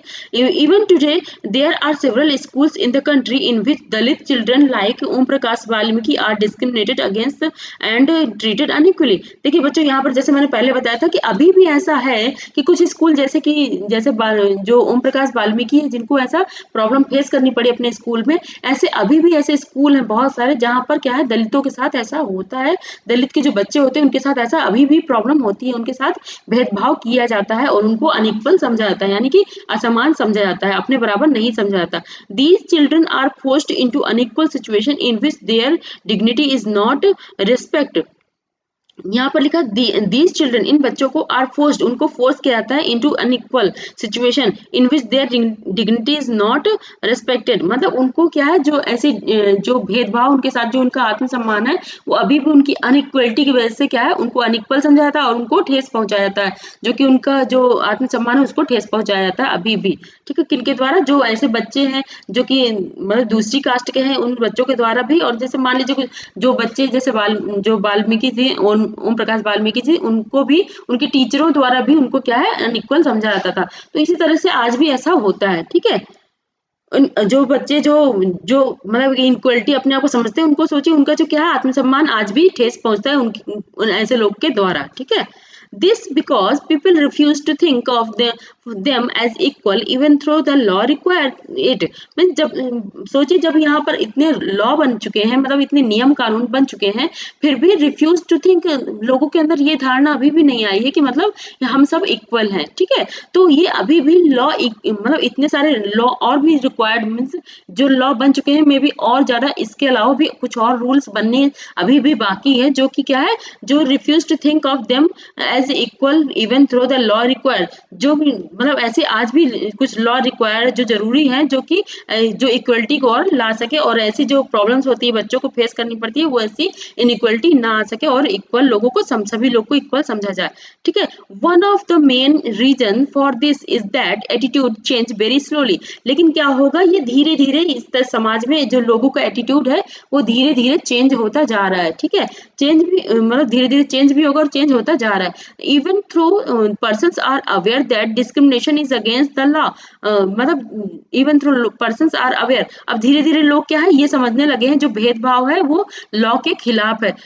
They continue to treat people unequally on the basis of their caste, religion, disability. Mean sorry, जो मतलब यहाँ पर बोला गया कि कुछ लोग हैं जो उन्हें पता भी है कि हम जो उन्हें पता है ये चीज कि हम जो कर रहे हैं, जो भी इनके साथ भेदभाव कर रहे हैं, वो लॉ के खिलाफ है, लेकिन फिर भी वो किस तरह से उनके साथ बिहेव अनइक्वल बिहेव करते, जैसे कि उनके कास्ट के अकॉर्डिंग, उनके रिलीजन के अकॉर्डिंग, डिसेबिलिटी के अकॉर्डिंग। ठीक है, इकोनॉमिक जो आर्थिक बैकग्राउंड है उसके according, and because they are women, वो औरतें हैं, इसकी वजह से भी उनको क्या है, उनको भेदभाव का सामना करना पड़ता है। इतने सारे लॉ होने के बावजूद भी उन्हें भी अभी भी भेदभाव का सामना करना पड़ता है। ठीक है, मीन्स जब तक मतलब लोगों के अंदर एक ये नहीं है कि हाँ हमारे देश में कुछ ऐसे लॉ है, इस वजह से हम मतलब लोगों के अंदर एक तरह से कहें तो एक डर नहीं है कि हमें हमारे पास ऐसे लॉ है, कोई हमारे खिलाफ कुछ शिकायत कर सकता है और हमें कुछ ऐसा कुछ प्रॉब्लम हो सकता है। ठीक है, तो अभी भी ऐसी चीजें होती जा रही हैं। It is only when people begin to believe that no one is inferior and that every person deserve to be treated with dignity,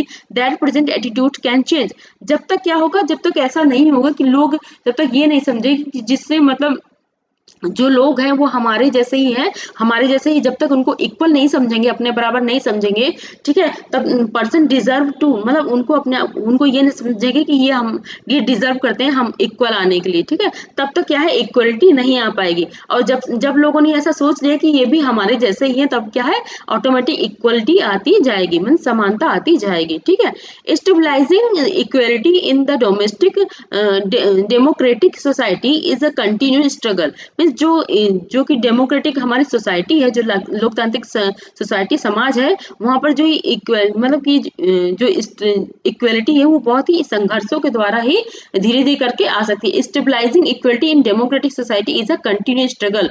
means क्या है, एक तरह से लगातार संघर्ष है जो कि हम सबको करना होगा, इक्वलिटी अगर लाना है। ठीक है, कि and one in which individuals as well as various communities in India contribute to, and you will read more about this in this book, sorry about this in this book। Means ये मतलब कि इस book में आप जो ये book आप पढ़ रहे हैं क्लास 7 की, इसमें आप और भी और कुछ मतलब बहुत सारी ऐसी स्टोरीज और भी बहुत सारी चीजें पढ़ेंगे जिससे इक्वलिटी आ सकती है और कैसी कैसी प्रॉब्लम्स फेस करनी होती है अगर इक्वल नहीं समझा जाता किसी को तो।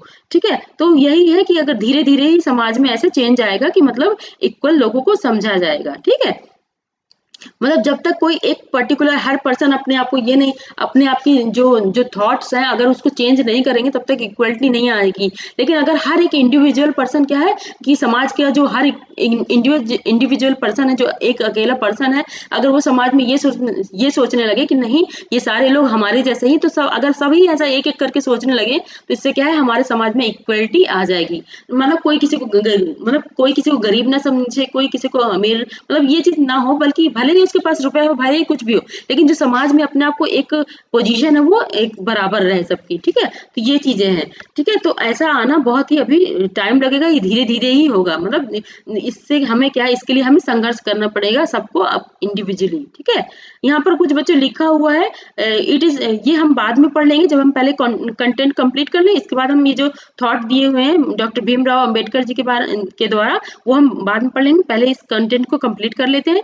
Issues of equality in other democracies, means जो हमारे देश के अलावा भी और भी ऐसी जगह हैं जहाँ पर क्या है इक्वलिटी लोगों को फेस करनी पड़ सॉरी इनइक्वलिटी लोगों को फेस करनी पड़ती है। इशूज ऐसे मुद्दे होते हैं जो कि इनइक्वलिटी के वजह से होते हैं। ठीक है, तो देखते हैं क्या है। You are probably wondering whether India is the only democratic country in which there is inequality and whether where the struggle for equality continue to exist। आप ऐसा मतलब आपको ये लगता हो कि अगर आपको ये लगता है कि सिर्फ इंडिया में ही मतलब इनइक्वलिटी है, तो आपको क्या लगता, आप और जो दूसरी कंट्री है उसके बारे में भी यू आर प्रोबेबली वंडरिंग, आप आश्चर्यचकित होते हैं whether India is the only democratic country in which there is inequality. क्या ऐसा मतलब आपको ये लगता होगा कि सिर्फ इंडिया ही ऐसी कंट्री जहाँ पर इनइक्वलिटी होती है, where the struggle for equality, जहाँ पर लोग क्या करते हैं समानता के लिए क्या करते हैं लड़ाइयाँ संघर्ष करते हैं, कंटिन्यू टू एग्जिस्ट, मीन्स इसको मतलब ये कंटिन्यू यहाँ पर एग्जिस्ट करती है, मतलब इक्वलिटी हमारे इनइक्वलिटी हमारे समाज में क्या है एग्जिस्ट करती है। आपको अगर ऐसा लगता है तो the truth is that in many democratic countries around the world, means ऐसी बहुत सारी कंट्रीज है जो कि डेमोक्रेटिक कंट्रीज है। ठीक है, कहाँ पर हम इस वर्ल्ड पूरे संसार में the issue of equality continue to be the key issue around which communities struggle, means ऐसे बहुत सारे देश है जहाँ पर लोग क्या जो लोग हैं जो वहाँ के समुदाय हैं,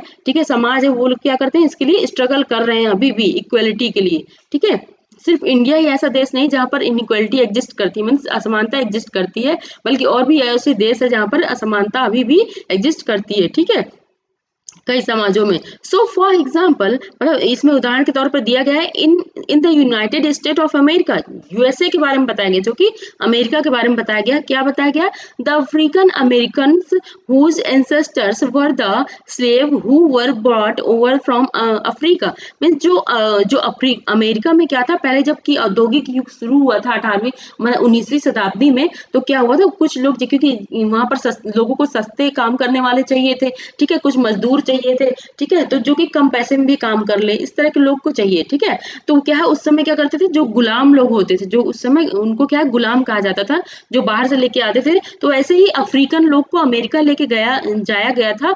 वो एंसेस्टर जो कि क्या थे, एंसेस्टर वर द स्लेव, जो कि क्या है गुलाम थे, जो मतलब उन जो गुलाम थे उनके बच्चे हैं आज। ठीक है, उनके बारे में कैसा बिहेव हो रहा है आज उनके बारे में बताया गया है। तो who were brought over the Africa, मतलब वो जो गुलाम थे उनको कहाँ से लाया गया था, अफ्रीका से लाया गया था। और जो कि उनके पूर्वज है किनके, अफ्रीकन अमेरिकन, जो कि आज के लोग हैं इनको अफ्रीकन अमेरिकन बोला जाता है। उनके जो पूर्वज थे वो क्या थे, गुलाम थे, जो कि अफ्रीका से लाए गए थे।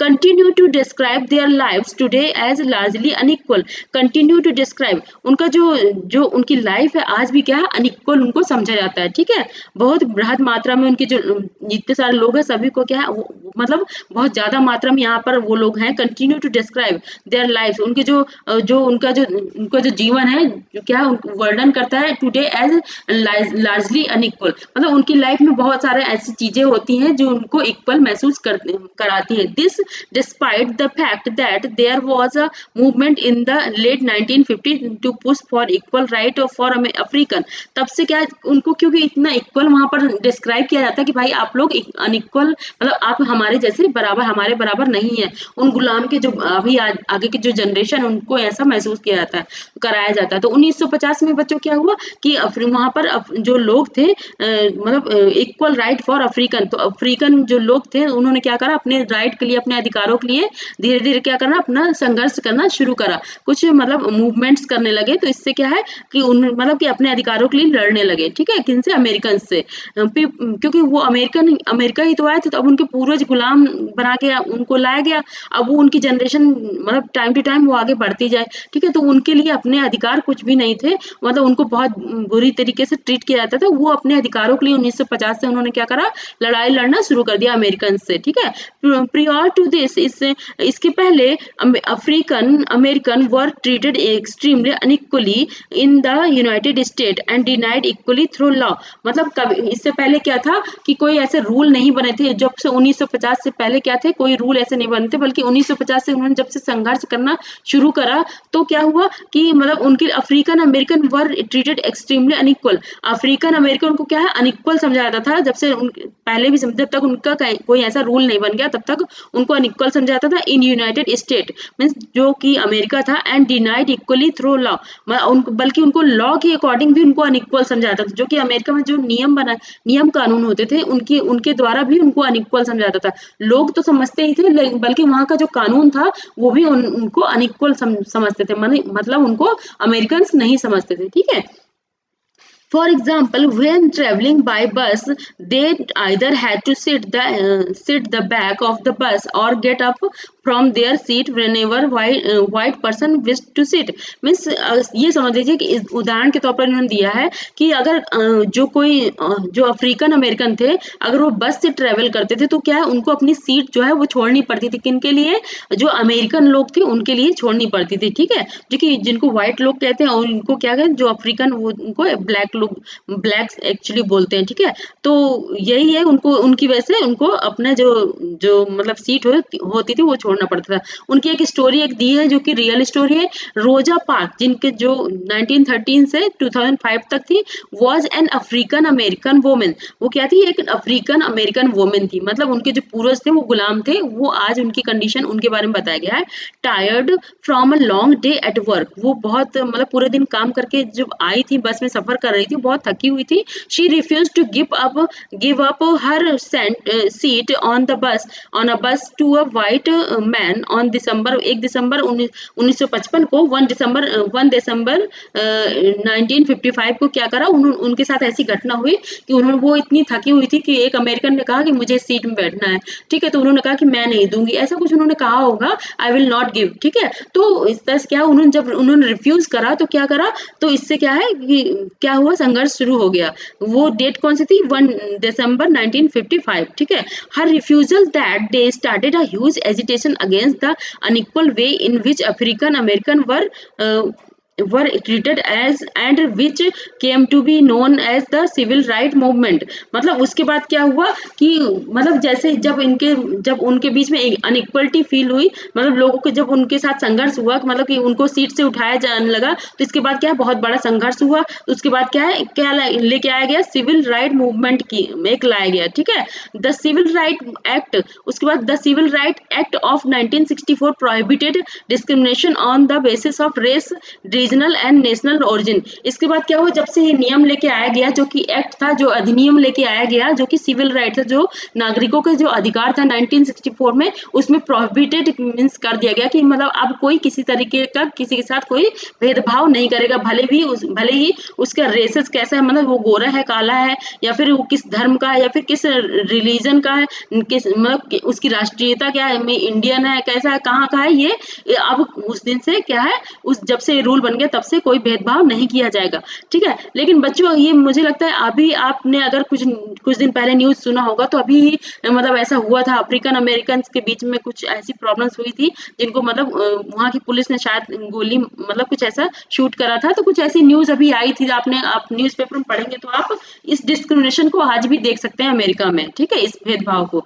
ठीक है। It also stated that all schools would be open to African American children and that they would no no longer have to attend separate schools especially set up for them. ठीक है, American मतलब सोचिए कि जो यहाँ पर it is also stated that all school would be open to African American children. तब से क्या है, अफ्रीकन अमेरिकन जो चिल्ड्रन थे उनको क्या है, सभी को एक समान स्कूल में जाने के लिए कह दिया गया, school specially set up for them. यहाँ पर जस्ट 1 मिनट बच्चों, American children and that they would no longer have to do attend separate. हाँ, पहले क्या था बच्चों कि सबको सेपरेट स्कूल अटेंड मतलब अटेंड कर सकते थे। जो अफ्रीकन अमेरिकन थे उनके लिए अलग स्कूल बने थे, तो पहले क्या था कि वो लोग पहले उन्हीं स्कूलों को मतलब वहीं पे पढ़ाई कर सकते थे, और जो बाकी स्कूल थे जो मतलब कि अमेरिकन के स्कूल थे वहां पर नहीं पढ़ाई कर सकते थे। लेकिन जब से ये रूल आया 1964 का सिविल राइट एक्ट, ठीक है बच्चों, इसको याद कर लीजिएगा, ठीक है, ये आप कहीं पर मतलब यूज कर सकते हैं आपके आंसर में, ठीक है। तो वो तब से जब से रूल आया तब से क्या है कि उनके साथ भेदभाव कम हो गया, ठीक है। यहाँ पर however despite this majority of African American continue to be among the poorest in the country। हाँ, अभी भी जस्ट 1 मिनट, यहाँ पर थोड़ा सा देखना पड़ेगा। Have to attend separate school specially set up, मतलब हाँ उसके पहले क्या था कि सबके अपने अपने स्कूल होते थे। यहाँ तक कि क्या था, despite this majority of African American continue भी among the poorest in the country. अभी भी ऐसा है कि इसके बावजूद जो अभी ये नियम आ चुका है, इसके बावजूद भी जो अफ्रीकन अमेरिकन है आज भी क्या है, बहुत ही गरीब है, और उनको वो पोजीशन नहीं दी गई जो कि जो अमेरिकन के लोग को दी गई। भले ये नियम जरूर बना दिए गए, लेकिन अभी भी समाज में इतनी इक्वलिटी नहीं आ पाई है इस चीज को लेकर कि मतलब ये अफ्रीकन है, वो अमेरिकन है, वो इंडियन है, इस चीज को लेकर अभी भी इक्वलिटी नहीं आ पाई है, ठीक है। वो आज भी उसी कंडीशन में गरीब, वैसे ही गरीब है जैसे पहले थे। Most African American children can only afford to attend government school. आज भी ऐसा होता है कि जो गवर्नमेंट स्कूल में कौन जा सकता है, जो कि अफ्रीकन अमेरिकन जो बच्चे हैं, वो आज भी बहुत ज्यादा ऐसे बच्चे होते हैं, बहुत सारे ऐसे बच्चे हैं जो आज भी सिर्फ गवर्नमेंट स्कूल में जा सकते हैं। प्राइवेट स्कूल में अभी भी उनके पास इतनी फैसिलिटीज नहीं, इतना रुपया नहीं है, इकोनॉमिक बैकग्राउंड उनका वीक है, जिसकी वजह से अभी भी वो अच्छे स्कूलों में पढ़ाई नहीं कर सकते। मजबूरी में उनको गवर्नमेंट स्कूल जहाँ पर कम फैसिलिटीज होंगी वहां पर तब भी उन्हें पढ़ाई वहां पर करना पड़ता है। That have fever facilities and poor quality teachers, जहाँ पर जो टीचर है उनकी क्वालिटी भी अच्छी नहीं है, मतलब वो टीचर भी अच्छा नहीं पढ़ाते हैं, तब भी वहीं पर उन्हें क्या करना पड़ता है, पढ़ना पड़ता है। To white student who either go to private school और live in areas where the government school are as highly rated as private school. मतलब वहाँ जहाँ पर क्या है व्हाइट स्कूल जो अमेरिकन है, तो वहाँ पर क्या है कि मतलब जो गवर्नमेंट स्कूल है वो भी बहुत अच्छे हैं उनके लिए, ठीक है। जितना कि जैसे कि अफ्रीकन अमेरिकन के लिए जो गवर्नमेंट स्कूल है वो इतने अच्छे नहीं है जितना कि मतलब जो अमेरिकन लोग हैं उनके गवर्नमेंट स्कूल अच्छे हैं, ठीक है। और जो उनके प्राइवेट जैसे ऐसे उनके गवर्नमेंट स्कूल जैसे कि वहाँ के प्राइवेट स्कूल होते हैं। तो इतनी अच्छी फैसिलिटीज जो दी गई है वो अमेरिकन लोग को दी गई है, लेकिन जो गरीब लोग हैं आज भी गरीब है क्योंकि उनके पास इतना रुपया नहीं कि वो इतना अफोर्ड कर सके, ठीक है, अफोर्ड कर सके, ठीक है। अब इसके आगे क्या है बच्चों, यहाँ पर और कुछ दिया हुआ है, इसको मैं बाद में पढ़ती हूँ, पहले अभी इसको कंप्लीट कर लेते हैं इस कंटेंट को। Challenge of democracy. अभी भी क्या चैलेंज है हमें, मतलब क्या कितना इसके लिए चैलेंज हमें देख, अभी भी डेमोक्रेसी में क्या चैलेंज है इक्वलिटी के लिए। No country can be describe as being completely democratic. कोई भी कंट्री हम ये नहीं कह सकते कोई भी कंट्री पूरी तरीके से क्या है, डेमोक्रेटिक है, इस लोकतांत्रिक है। There are always communities and individual trying to expand the idea of democracy and push for a greater recognition of equality on existing as well as the new issues. आज भी ऐसा होता है, क्या है, बहुत सारे ऐसे समुदाय हैं, बहुत सारे ऐसे लोग हैं जो इक्वलिटी के लिए क्या है, संघर्ष कर रहे हैं, ठीक है। जो कि जैसे ऐसे मुद्दे जो होते हैं जो कि इक्वलिटी, कहीं पर कोई इनइक्वलिटी फेस करता है तो उसके लिए कुछ ऐसे मुद्दे होते हैं जिसके लिए लोग क्या करते हैं, संघर्ष करते हैं। Central to this is the struggle for the recognition of all person as equal. Mean सभी को इक्वलिटी, सभी इक्वल है, इसके लिए क्या संघर्ष अभी भी जारी है। And for their dignity to be maintained, और जो लोग की गरिमा, जो आत्मसम्मान लोग को मतलब ठेस पहुंचती है, वो उसको मेंटेन करने के लिए आज भी लोग संघर्ष कर रहे हैं। In this book you will read about how this issue equality effect various aspect of our daily life in democratic India. इस बुक में, क्लास 7 की बुक में आप और भी बहुत सारे ऐसे एस्पेक्ट और भी पहलू पढ़ेंगे और भी चीजों के बारे में जानेंगे, जिससे आपको ये पता चलेगा कि हम डेली लाइफ में कितना डेमोक्रेटिक इंडिया जो कि लोकतांत्रिक भारत है उसमें हमें कितनी ज्यादा इनइक्वलिटी, मतलब इक्वलिटी के सॉरी यहाँ पर 1 मिनट थोड़ा पढ़, this book you will read about how this issue of equality, issues मतलब इक्वलिटी के लिए कितने और भी सारे इशूज हमें इंडिया में फेस करने पड़ते हैं, ये हम आगे चल के और भी चैप्टर्स है उनमें जाकर पढ़ेंगे, ठीक है। तो बच्चों अब यहाँ पर एक्सरसाइज है, ठीक है, एक्सरसाइज आप पहले देख लीजिए, फिर जो ऊपर जो कुछ चीजें छूटी है उसको मैं बता दूंगी, ठीक है। यहाँ पर एक्सरसाइज में बच्चों आपको 1 करना है, क्वेश्चन नंबर 1 करना है, ठीक है, ये ध्यान दीजिएगा। और इसमें जो सेकंड क्वेश्चन है, तो यहाँ पर ये लिखना आर्टिकल 15 एंड स्टेट, आर्टिकल 15 के रिगार्डिंग जो क्वेश्चन पूछा गया है उसके बारे में आपको करना है, ठीक है। यहाँ पर जो क्वेश्चन मतलब जो दिया है, ये बॉक्स है जो कि यहाँ पर ये है, ठीक है, इसके बारे में लिखना है, ये भी मैं समझा दूंगी, ठीक है। तो इसके बारे में है जो कि आर्टिकल 15 में जो हमारा इंडियन कॉन्स्टिट्यूशन है उसमें लिखा है, भारत का जो संविधान है उसमें आर्टिकल 15 यानी अनुच्छेद 15 के बारे में जो स्टेटमेंट दिया गया है उसके बारे में यहाँ पर लिखा है कि 2 ways in which this article address inequality, ठीक है, कि मतलब ये कैसे इनइक्वलिटी को क्या करता है, मतलब एड्रेस करता है, ठीक है, उसके बारे में यहाँ पर बताना है। इन व्हाट वेज, यहाँ पर एक क्वेश्चन थर्ड है उसको भी करना बच्चों, आप इसको क्वेश्चन को पढ़ लीजिएगा। जो अगर आपको समझ में कोई क्वेश्चन नहीं आया तो आप क्या करेंगे कि आप कमेंट में आप लिख दीजिएगा, तो मैं उसको आपको समझा दूंगी, ठीक है। व्हाट डू यू, एक 4th नंबर क्वेश्चन करना बच्चों, अगर मैं पढ़ूंगी तो काफी टाइम हो जाएगा, अब वैसे भी काफी टाइम हो जाता है पढ़ाने की वजह से, ठीक है। 5 नंबर का जो क्वेश्चन है वो भी आपको देख लेना है। और यहाँ पर यहाँ पर कुछ वोकैब्स दी हुई है, जिसमें मतलब कुछ ग्लॉसरी दी है, ठीक है, जिसको बोलते हैं। तो उसमें क्या है, यूनिवर्सल एडल्ट फ्रेंचाइजी क्या होती है, ये तो मैंने बता दिया बच्चों की, मतलब यूनिवर्सल एडल्ट फ्रेंचाइज मतलब सार्वभौमिक वोट का जो अधिकार होता है उसके बारे में यहाँ पर बताया गया। तो इसको आप पढ़ लीजिए कि जो कि 18 साल या 18 साल से ऊपर जो लोग होते हैं उनको जो वोट देने का अधिकार होता है उसके बारे में यहाँ पर बताया गया। डिग्निटी मतलब ये भी हमने पढ़ लिया, डिग्निटी मतलब क्या होता है, जो कि जिसका आत्मसम्मान होता है, मतलब जैसे किसी वजह से अगर कोई उनको अनइक्वल समझा जाता है समाज में, तो क्या है उनकी डिग्निटी क्या ठेस वायलेंस होता है, ठीक है, उसके बारे में यहाँ पर बताया गया। कॉन्स्टिट्यूशन मीन्स क्या है, संविधान के बारे में बताया गया। कॉन्स्टिट्यूशन क्या है इसके बारे में बताया गया कि कोई ऐसी एक डॉक्यूमेंट है जो रूल बुक है, जो कि जिसको क्या कहते हैं, कॉन्स्टिट्यूशन कहते हैं, जिससे क्या पूरी सरकार जो गवर्नमेंट होती है किसी कंट्री की वो क्या होती है, मैनेज होती है, मीन्स पूरा सिस्टम एक वहां से सिस्टम चलता है, ठीक है, उस बुक के द्वारा, उस बुक के रूल्स के द्वारा, ठीक है, थ्रू रूल्स, ठीक है। सिविल राइट मूवमेंट मीन्स जो सिविल राइट मूवमेंट आपने 1964 का भी पढ़ा है, जो मतलब जो उन्होंने करा था, अफ्रीकन अमेरिकन ने जो करा था उसके बारे में पढ़ा है, जो मतलब लोगों ने मूवमेंट करा था, इसकी वजह से क्या है कि जो उनको अधिकार मिला उसके बारे में यहाँ पर वो क्या है इसके बारे में दिया गया है। A movement that began in USA in 1950, ऐसा मूवमेंट मतलब जो संघर्ष शुरू हुआ था 1950 में, उसके बारे में यहाँ पर बताया गया। बच्चों इस चीज को आप अपने आप से भी कंप्लीट कर सकते हैं, क्योंकि चैप्टर में हमने बहुत अच्छे से इसको एक्सप्लेन करके बताया है। तो यहाँ पर हम देख लेते हैं पहले ये जो आर्टिकल 15 है इसमें क्या है, मतलब कुछ इसके पॉइंट्स दिए हैं आर्टिकल 15 के यहाँ पर ऑफ इंडियन कॉन्स्टिट्यूशन, जो कि भारत का संविधान है।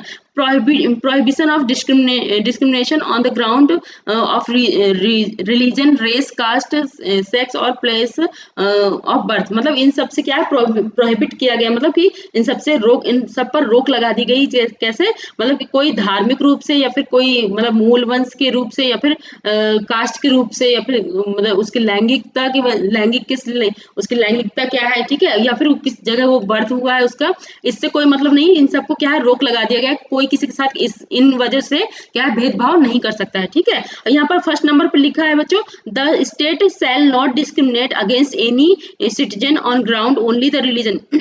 जो स्टेट मतलब क्या होती है, जो गवर्नमेंट की जो मान लीजिए ऑफिसेस होते हैं, जो गवर्नमेंट की कुछ कंपनीज होती हैं, या गवर्नमेंट खुद मतलब क्या करती है कि भेदभाव नहीं कर सकती लोगों से, किस जो नागरिक है उनसे भेदभाव नहीं कर सकती, किन किन तरीके से, जैसे कि ये इस वजह से नहीं कर सकती कि उनकी रिलीजन क्या है, मतलब उनका धर्म क्या है, उनकी रेसेस क्या है, उनका कास्ट क्या है, उनका सेक्स क्या है, उनके प्लेस ऑफ बर्थ क्या है, या फिर इनमें से कोई भी। और सेकंड नंबर पे दिया है, no citizen shall on ground only of religion, race, caste, sex, place of birth और any of them be subject to any disability, मतलब इस वजह से भी नहीं कर सकती।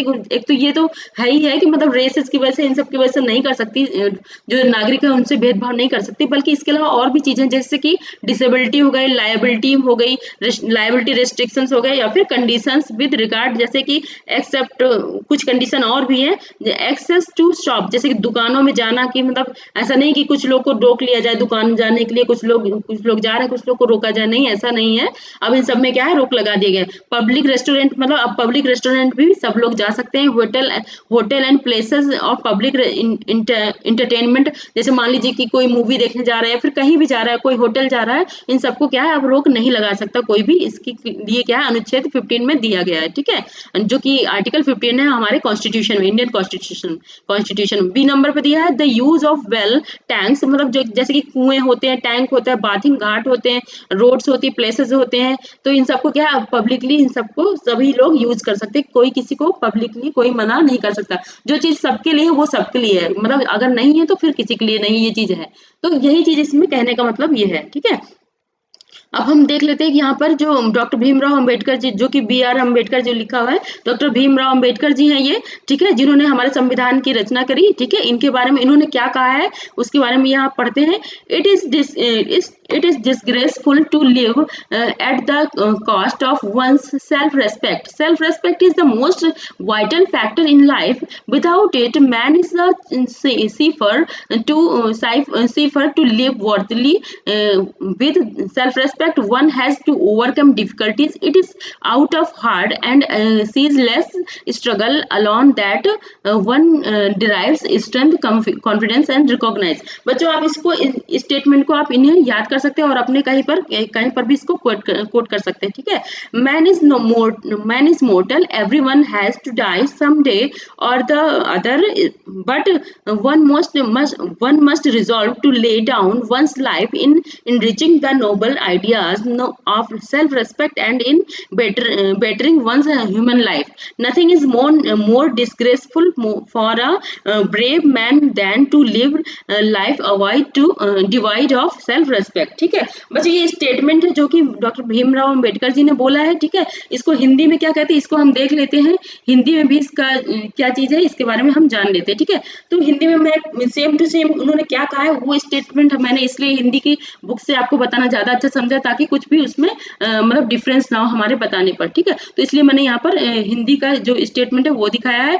यहाँ उनका कहना जो फर्स्ट स्टेटमेंट यहाँ पर दिया हुआ है, first statement it is disgraceful, ठीक है, उसका जो हिंदी में है उसको हम देख लेते हैं। अपने आत्मसम्मान को दांव पर लगाकर जीवित रहना अशोभनीय है। आत्मसम्मान जीवन का सबसे जरूरी हिस्सा है, इसके बिना व्यक्ति नगण्य है। आत्मसम्मान के साथ जीवन बिताने के लिए व्यक्ति को कठिनाइयों पर विजय प्राप्त करनी होती है। केवल कठिन और निरंतर संघर्ष से ही व्यक्ति बल, विश्वास और मान्यता प्राप्त कर सकता है। बच्चों आप ये हिंदी मीडियम वाले बच्चे लिख सकते हैं, कोट कर सकते हैं अपना कहीं पर भी ऐसे में या फिर कहीं पर भी, ठीक है। तो और इसके अलावा यहाँ पर है मनुष्य, दूसरा स्टेटमेंट है मनुष्य नाशवान है, हर व्यक्ति को किसी न किसी दिन मरना है, परंतु व्यक्ति को यह संकल्प लेना चाहिए कि वह अपने जीवन का बलिदान आत्मसम्मान के उच्च आदर्शों को विकसित करने और अपने मानव जीवन को बेहतर बनाने में करेगा। किसी साहसी व्यक्ति के लिए आत्मसम्मान रहित जीवन जीने की से अधिक अशोभनीय और कुछ नहीं है। ये सारे दोनों जो स्टेटमेंट है वो डॉक्टर भीमराव अंबेडकर जी के द्वारा दिए गए हैं, ठीक है, जिन्होंने हमारे कॉन्स्टिट्यूशन की रचना करी, ठीक है, जिन्होंने लिखा है कॉन्स्टिट्यूशन हमारा, ठीक है। तो बच्चों आज ये लेक्चर यहीं पर कंप्लीट होता है, और अगर आपको इस लेक्चर से रिलेटेड कोई कंफ्यूजन है, कोई दिक्कत है, तो आप मुझसे मतलब आप मुझे कमेंट बॉक्स में लिख दीजिएगा, मैं उसको सॉल्व आपको आंसर मतलब जरूर उसका जवाब दूंगी, ठीक है बच्चों। तो इसको एक बार देख लीजिए थोड़ा स्टार्टिंग से। तो ये हमने स्टोरी पढ़ी थी जो कि कांता की थी, ठीक है, जो उसको कितना संघर्ष करना पड़ता था थोड़ी थोड़ी रुपयों के लिए, ठीक है, ये हो गया। और यहाँ पर इनइक्वालिटी क्या है, कितने तरीके की इनइक्वालिटी, बच्चों इसको इक्वलिटी को कट करके यहाँ पर इनइक्वालिटी लिख दीजिएगा, इक्वलिटी नहीं इनइक्वालिटी है, ठीक है, मीन्स समानता नहीं, यहाँ पर असमानता है, ठीक है, ये चीज है। अब इसके बाद आगे है, इसके बारे में हमने देख लिया कि ओम प्रकाश वाल्मीकि और उनके बारे में जो एक और हैं जो मतलब अंसारी फैमिली, उनके बारे में हमने देख ही लिया है, ठीक है, ये चीज।